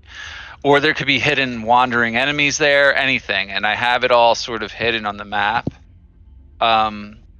So with that being said, you could get into a lot of problems just from moving random directions. Okay, so you want to really think about which way you want to go before you move, essentially. Okay. All right, so actually I'm going to start you right here. That's about where I want you guys. She says they're off to the northwest somewhere. But before you guys set out, you're going to want to take your own precautions and just determine if it's a safe path. Or everybody got that? Pretty much. There's actually I'm not more of a tracker. I'm a warrior, so I'll roll perception, I guess. Well, I'm not asking everybody to roll. I'm asking someone who thinks they know what they're doing to do this, because if you're not good at shit like that, don't try, because you're going to lead the party astray. I thought we were all rolling together. You can. You can do that, but you're going to want to have someone who's good at that kind of stuff. It looks like, and it would be a survival check to determine, not perception necessarily. Perception might help you spot enemies nearby, but not until you're right on them either. I'm using my strength of mind to seeing this land the way it is. I'm going to use my strength of mind to change my secondary saving proficiency to Constitution instead of Wisdom. I linked it in the chat. Okay. You do that. If we are going to move together, I'm going to kind of stealthily move. That way, if I do see you can't move stealthily unless you guys are all moving stealthily. Okay. Remember, these represent 50 or 100 miles. Yeah. So you're moving real slow if you're moving that much that far stealthily. Yeah. Unless we're all ranging. So you'll see how it works. So she gave me a survival check. So what that'll do is you'll search every square around you like this, to see which is the safe route. To determine if there's any hazards in that direction. Now, depending on what the hazards are, you still may not find them even with a high check. And it's not necessarily you roll too low. It may be something that you can't detect yet. Does that make sense? God damn it. Okay. Yeah. Yes. So, let's for example say radiation. Can you survival check to see what radiation is yet? We don't even know what radiation is. No, probably not. Exactly. So we guys are going to know it as necrotic magic, maybe. No, you don't. So no, I mean that's what in our world we would probably consider it to be like. You don't know. Radiation is a unique thing. It's not something you guys have encountered before. Yeah, but I'm saying that's how we'd probably describe it. You know what I'm saying? You've Since never we encountered it. Yeah. You've never encountered it. So my point is you can't detect it yet. Okay. Okay, so even if you make a high survival check, what you're really being able to do with survival is determine if there's enemies in any adjacent direction right now. That's about the only That's thing you'll it? be able to do. Yeah. So with that survival check, you can tell that in every direction right now that there are no areas that with obvious signs of hostile enemies. Now that doesn't mean they can't sneak up on you somehow too, but what I'm saying is you don't see signs of like a roving band of enemies nearby giving away their presence. Does that make sense? Okay. Where do you guys want to move? We got to go southwest. North. North and then west, or just Northwest, northwest? she said. All right. So you want to We move up there? want to move. Okay. So Okay. everybody should have like access to this, or I'll have to fix that later. But All right. Okay. So yeah, all players can move the token. So you move you move 50 miles. It takes you about. I'm making I these actually can't numbers move up. it. It's gonna. Okay, we'll fix it later. It says you should be able to, but no. you got to drag it. You can't. Yeah, I can't even select it. Yeah, Oh, it says you can. No, I can't.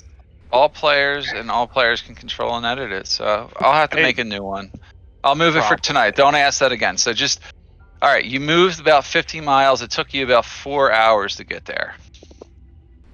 Oh, we're fast. We can move 50 miles in 4 hours. All right, So yeah, maybe we're like the Orakai. 50 miles is like a train march for a whole day.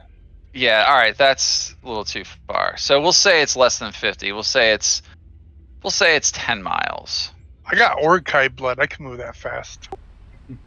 No, you don't.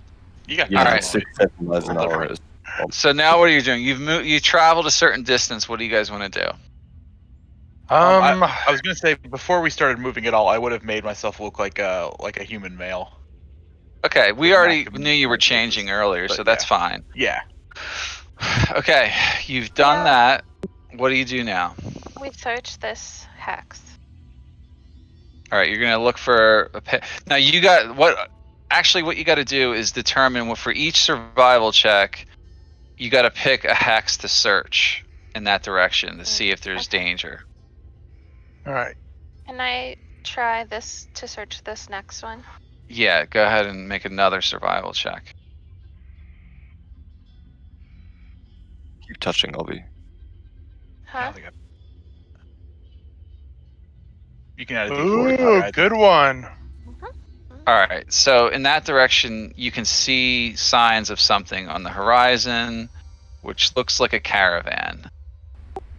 I also wanted to mention Oh, that within let's rate 1 it. mile, if I focus on it, I can sense what creatures are within a mile. Within haven't 1 done that. mile. Yeah, I haven't. It's a done little it. too far, but you see tracks leading that way Okay. that indicate there's a traveling caravan that way. And Star is telling you that should be the direction that her people live in. She's still with us. She stayed. She is with you. Yeah, she's Okay. traveling with you. I asked. I relay that message to everyone. I ask. I say. Thorrindyl is the one that can speak the language. Mhm. I ask him. Is that caravan, part of her people, or should we attack it and raid it and see what we can get from it? That's actually I was gonna say. I was gonna ask her. Do your people travel with a caravan? There's one a few miles ahead. She's already told you this. Well, she. Oh yeah. Okay. She said that they're nomads that travel around. Yeah. So In should we attack them? Yeah, in caravans. I forgot that part. We moved to that hex. Yeah. So can we attack them? No. No. Why would we attack them? Are Hold your nomads sword. good? No, these are the people that we want to get answers from. Oh, we don't want to hurt them. Okay. Sheathe your sword, Gurlac. Let's talk to them first, even if they weren't the ones we're looking for. Ah, fine. No bloodshed for the moment. Yep, we'll all go, I guess. Are you guys moving in that direction? Yes. All right, you do. Okay. All right, you arrive in an area. You can now make out up ahead. There's a small encampment, and Star starts to tell you, Thorrindyl, that it's them. That's my people. Quickly, we must make it to them. Hooray, And that she starts moving in that direction. Okay, with you guys. So now I gotta find another map for you guys to be on. Okay. All right. While we're moving along those tracks, are they easy to spot? Tracks? Of the caravan? Not necessarily. She Yeah, got a otherwise- 25 survival check. That's how she was able to determine. Yeah, so no need to hide away wagon tracks or anything like that. No, they cover their tracks in other ways. So, but not like perfectly. So that's why you're able to sense that in some way that there was people that way.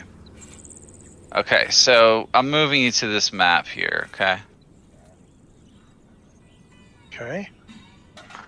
you got to give me a minute to set it up. Yeah.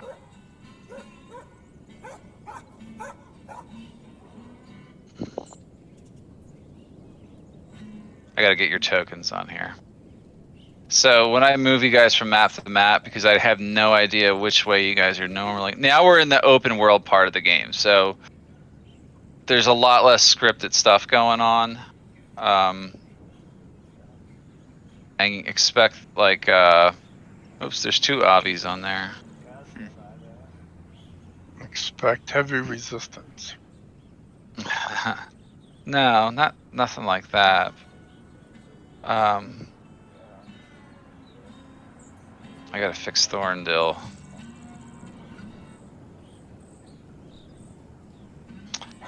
Expect like, this to take a little bit longer is what I was getting at. Because sometimes you're gonna have a lot of different directions you can go, and you're gonna need. I have a lot of empty maps, is what I'm basically trying to tell you guys. No worries. Damn it, Blaze! I still didn't fix you. I gotta fix Apparently not. Blaze Prima. Well, there's a feature on there called Sharpen. I don't know what it does. It makes the map look all blurry. So I gotta take that off. I don't know what that's for, but I'm fixing your token. Cool. And then And yeah, Gurlac. it means you'll have to fix my coatl as well again. I think I got the coatl Okay. last time. So Yep, you did. I just moved it around yeah, just to the see if it coatl counted. should be good by now. It's good. I gotta grab Star real quick again. I'm gonna have to prep a little bit more for next week. Get some more of this stuff set up good. Are you able to do multi-sided tokens for us? I can. Ooh. I just didn't do it. Yeah. For I was anybody. just thinking that might be useful for me because I'm gonna change what I look like constantly. Okay. Yeah, you're gonna have to give me all Or, the well- images you want. Yeah, I'll figure something out. Okay, Thank you. Star is with you guys. All right. So you guys have arrived here, and you see there's a woman that comes up to Star. She says, "Star, where have you been?" And she's like, "Kendry, look what I found. I found them. I told you the star was them." She's like, "What?" And they're kind of like, she's looking at her like a little bit perplexed, like almost looking at her scoldingly, as though like she shouldn't have ran off again, going out on her little scavenging trips. She's like, "You're not hurt, are you?" She's like, "No, they're fine. They didn't hurt me. These are the ones from the prophecy. I'm telling you, our prayers will be answered." And she says, "So these are them. Greetings. My name is Kendry Nightstream, or Highstream. Do I they guess speak our language? I'm the only one that understands. Yeah,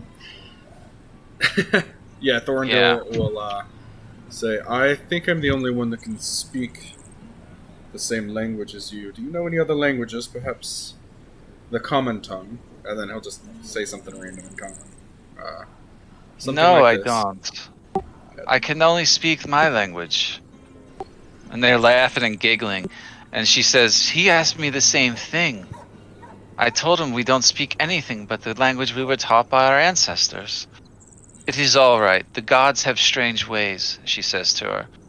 Tell me, where do you come from? A land called Taluria? You may not have heard of it. We didn't know of your existence until recently. Is that across the sea? Can we see our? Is it dark out? Like, can we like look up to the sky and point to one of the stars that might be our planet? Um, it's kind of dark. Okay. You have no idea which one would be your planet. You traveled 10,000 light years, and none of you guys are really astronomers at No. all.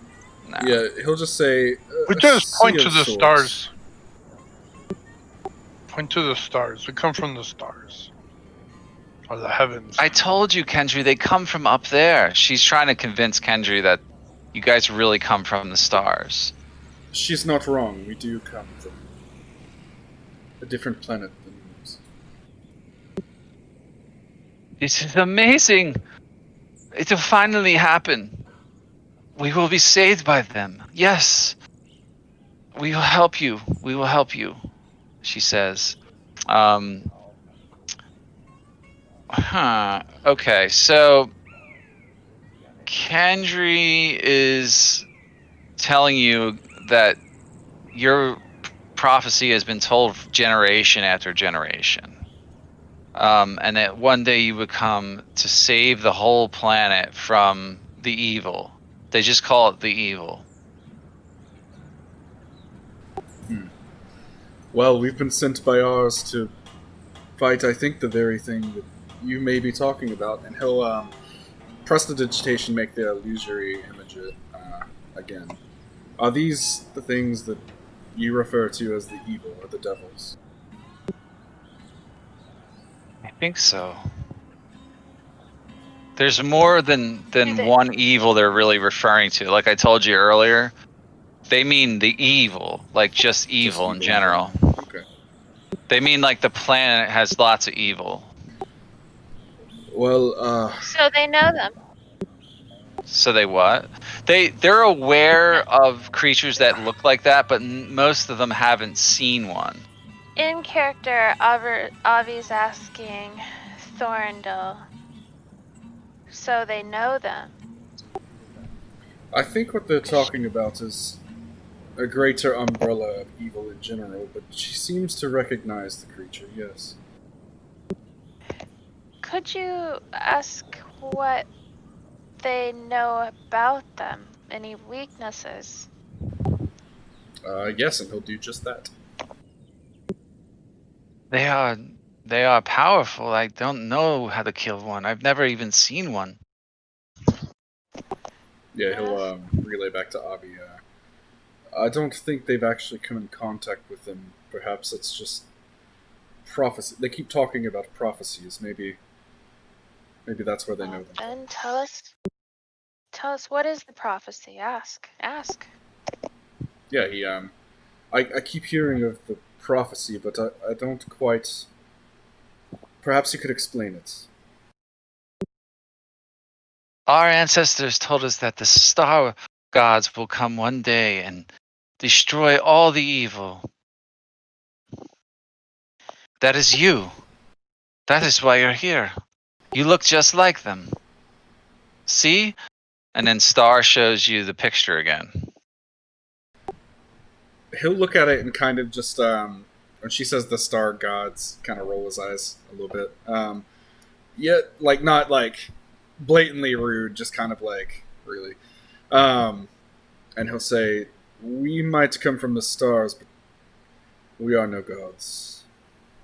The picture or the portrait they're showing us, what exactly does it look like? I guess do the people in it look like? It looks like 5 people standing abreast that are all raising their weapons into the air, and every one of the weapons looks like something you guys are wielding. And like you're pointing them up to the stars, and there's a flash of light shining down upon you with a star at the top of it, and it's like it's a depiction of you guys like traveling down from the stars, essentially it's not. landing on the land. Is it like very detailed? Like No, it's guess- sort of like a kid's drawing in a way. It's okay, like so it's very like nondescriptive. it's very nondescript, but like you can tell by the way the heads are drawn. There's a head that looks like Gurlac's, and then there's one with horns that looks like Blaze, and they're holding you're wearing the same exact kind of shit you guys are wearing. Okay. Like they have no doubt in their mind that you are the star gods come to save them from the evil of the land is the best way to explain it. Like they feel like all the evils of the land, like the nomadics, like zombie killers and everything out there. Like, although we are open to helping you, for sure, we don't know no, how to fight. you will this. help us. That's why you were here. She insists that you're here to help them. We came here to find help with destroying the evil ourselves. Our planet is being ravaged by these things, these demons you speak of. We came here trying to find an answer ourselves. Thorrindyl, could you ask them? They give each. Hold on. They give each other a look at that. This is important. They give each other a look like, how can they not know how to destroy the evil? Like, you know. Okay, go ahead, Ovvy. Could you ask them what the prophecy says we'll do exactly? Yeah, he'll do that. He's already asked that. They don't really. All right, I'm going to cut this short. They don't really know. They just know that the star gods will come down and destroy the evil. All right. In other words, these people are so simplistic. They don't have that articulation in their language that they can really describe details about what you're supposed to do. Ask them Quick, ask if they them. know places of power, places of evil, old places. Yeah, he'll do that. Okay, you're gonna ask her that? Yeah, he'll say, perhaps there's... Where your prophecies come from, perhaps there's someone who can point us to these perhaps places of power that may have been passed down, or places of darkness or evil that we could better assess what we're supposed to do. Yes, we can show you. We can show you what evil is. And then they start leading you deeper into the camp. Now, just give me 1 second here. I'm gonna grab a token I need for this. Yeah, he'll turn back and relay that. There's someone who can show us something. These people clearly. Yeah. So. Oh, by the way, are we passing by any water containers just to impress these people a bit? Not yet.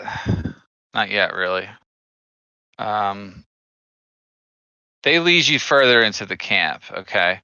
It's a very large encampment, like on the map, but just pretend it's not, okay? I'm going to reuse this map like 20 times.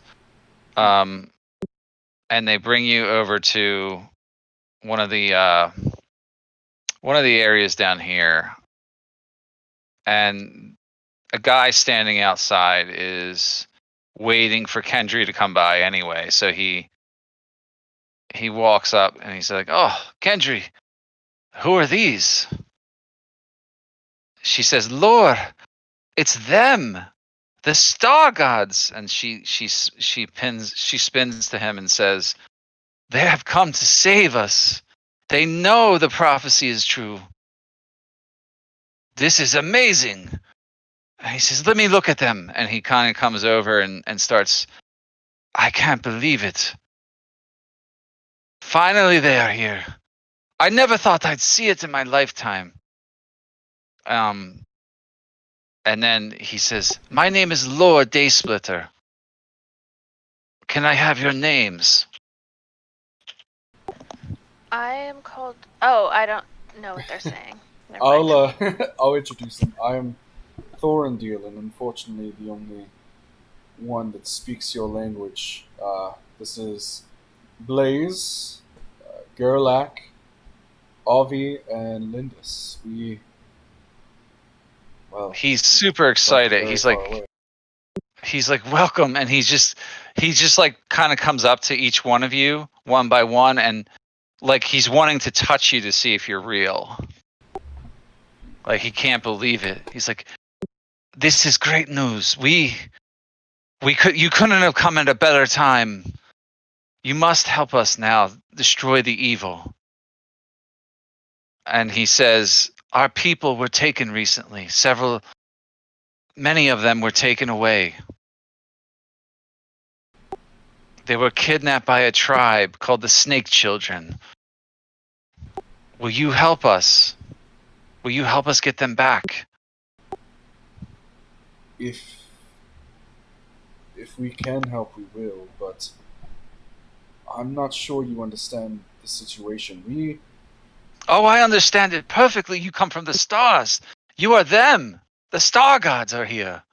All will be saved. He interrupts. Like, they're you can't even like understand like how excited they are. They're just like, you're like, come to save them. So Thorrindyl gets annoyed every time they say gods. But yeah, he all right, just perhaps we can help. Let's start with your kidnapped people. Can you point us in the direction or tell us anything about where they were taken? Or we honestly have no yes, idea where we are right now. So I understand. I understand, but yes, you must hurry. They are taken by the Snake Children. The Snake Children lie to the north, not more than a day from here. yeah, They have an encampment. I know that you will save them. yeah, he'll turn to the group and in common. They think we're star gods, and he's asking if we will save their people. I guess they were taken by a group called the Snake Children, and they're asking us to get them back. Are Maybe. these snake children actual snakes, or do they just call themselves that? That's what they call themselves, I think. They worship snakes. Yeah, he'll relay that. This may be a good opportunity to learn more about the society here and the planet. We could at And least perhaps if we roll. gain a few favors. It would be good to have some good favor with the locals, rather not be attacked again by those marauders. We will help you. We will give you supplies for the journey, and wherever else you want to go. Blaze points to that new weapon. Ask them how to use this. Oh yeah, he'll do that. He'll hold his hand out. I'm assuming Ovvy will give it to him. Oh. And, how do we use this? We've never seen anything like this before. It's called a gun. You use it like this, and he holds it out, and he shows you how to sort of lift it up, like kind of like a crossbow. And then he points it, and then all you need to do is look through here and pull this thing, and it will fire. But you must have what are called bullets inside of this thing. And he shows you how to unclip the clip, and then he shows you, see, this is what it shoots. And he puts it back in. This is no weapon for a god, though. It's primitive by your standards, I'm sure. He'll stifle laughing at that, and then be like, Well, all he thinks the about same. the crossbows on his back. "Yeah, all the same. Perhaps it will come in to some use." and he'll reach for it. Be careful though. You don't shoot your foot. Yeah, he'll hand it back to Ovvy. Do they have more of them? Yeah, he was just gonna ask, do you have any more, or perhaps some bullets for this one? No, they don't. He says, I will give you what we can, but I don't have weapons here. How peculiar. So just this little. You see, they're all armed. They, like the most weapons they got, like they got knives at their hips and stuff like that. And one or two of the guards standing in the distance nearby have like crossbows too, and like of an obvious different make than they would make them on your planet. They're like more homemade looking. Uh-huh. Yeah. Well, point us in the direction, and we'll see what we can do. Yes, I will draw a map for you. Yes. And he kind of, takes you guys inside the building and shows you the map room, basically. Okay, so you guys are over here now. He goes up to the machine. He's like, this machine will help you. And he points at it and starts clicking buttons that he obviously knows how to manipulate. And he says, see, if you go this way, and he's pointing like sort of northeast of where you guys currently are,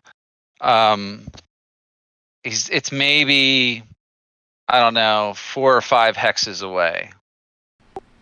That way you'll find them.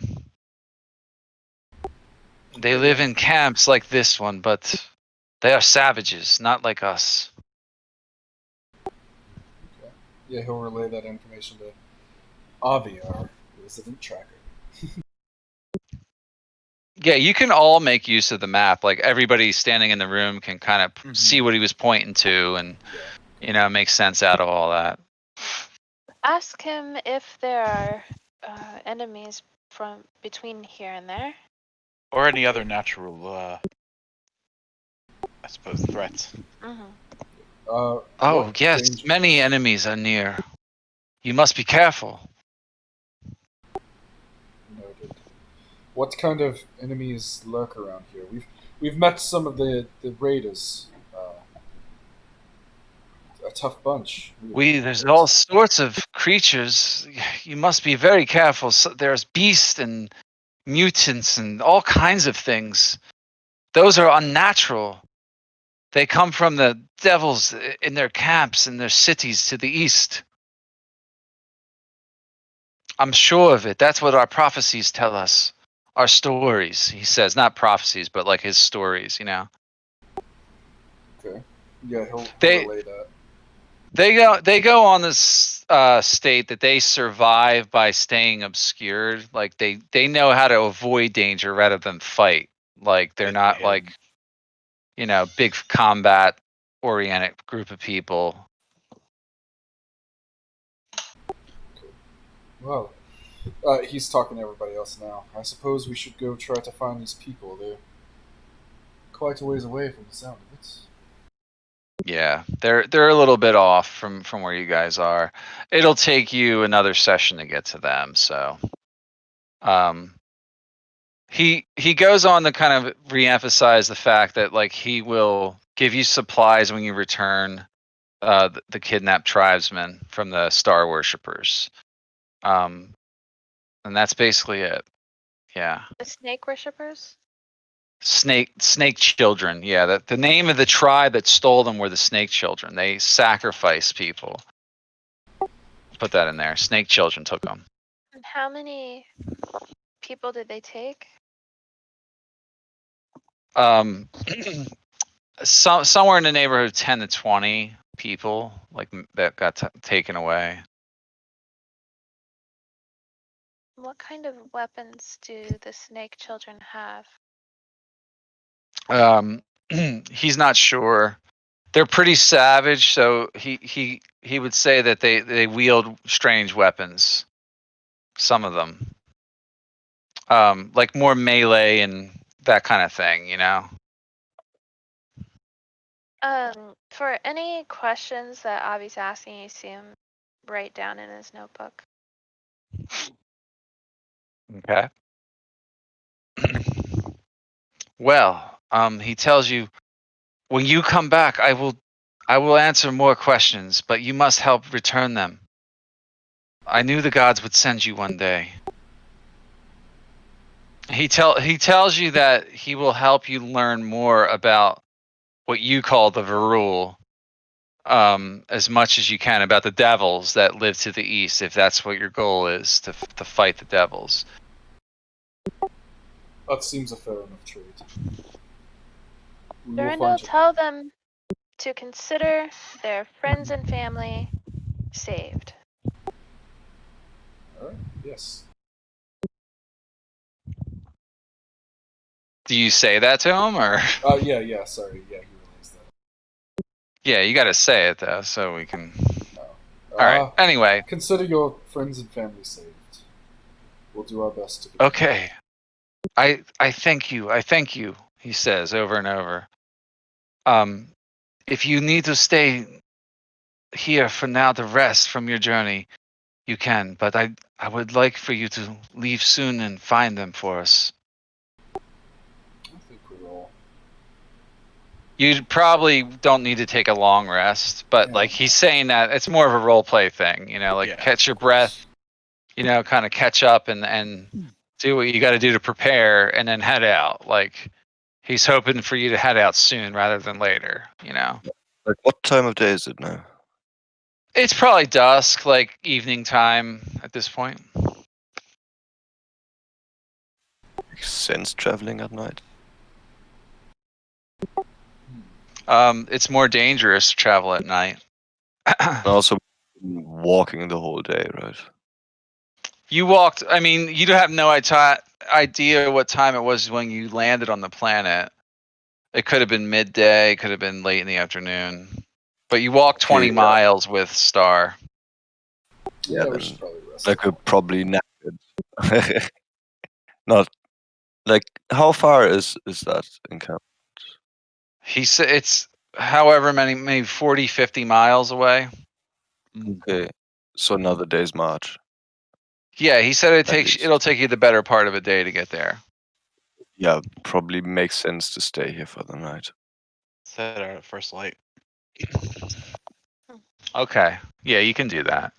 He's just really anxious to see you guys head out and help them with the situation, So all right. So what I suggest here is, we'll pick up there next week. You guys can set out from this place. And that'll give me time to set some of that up. I'm not really overly prepared for the next big area.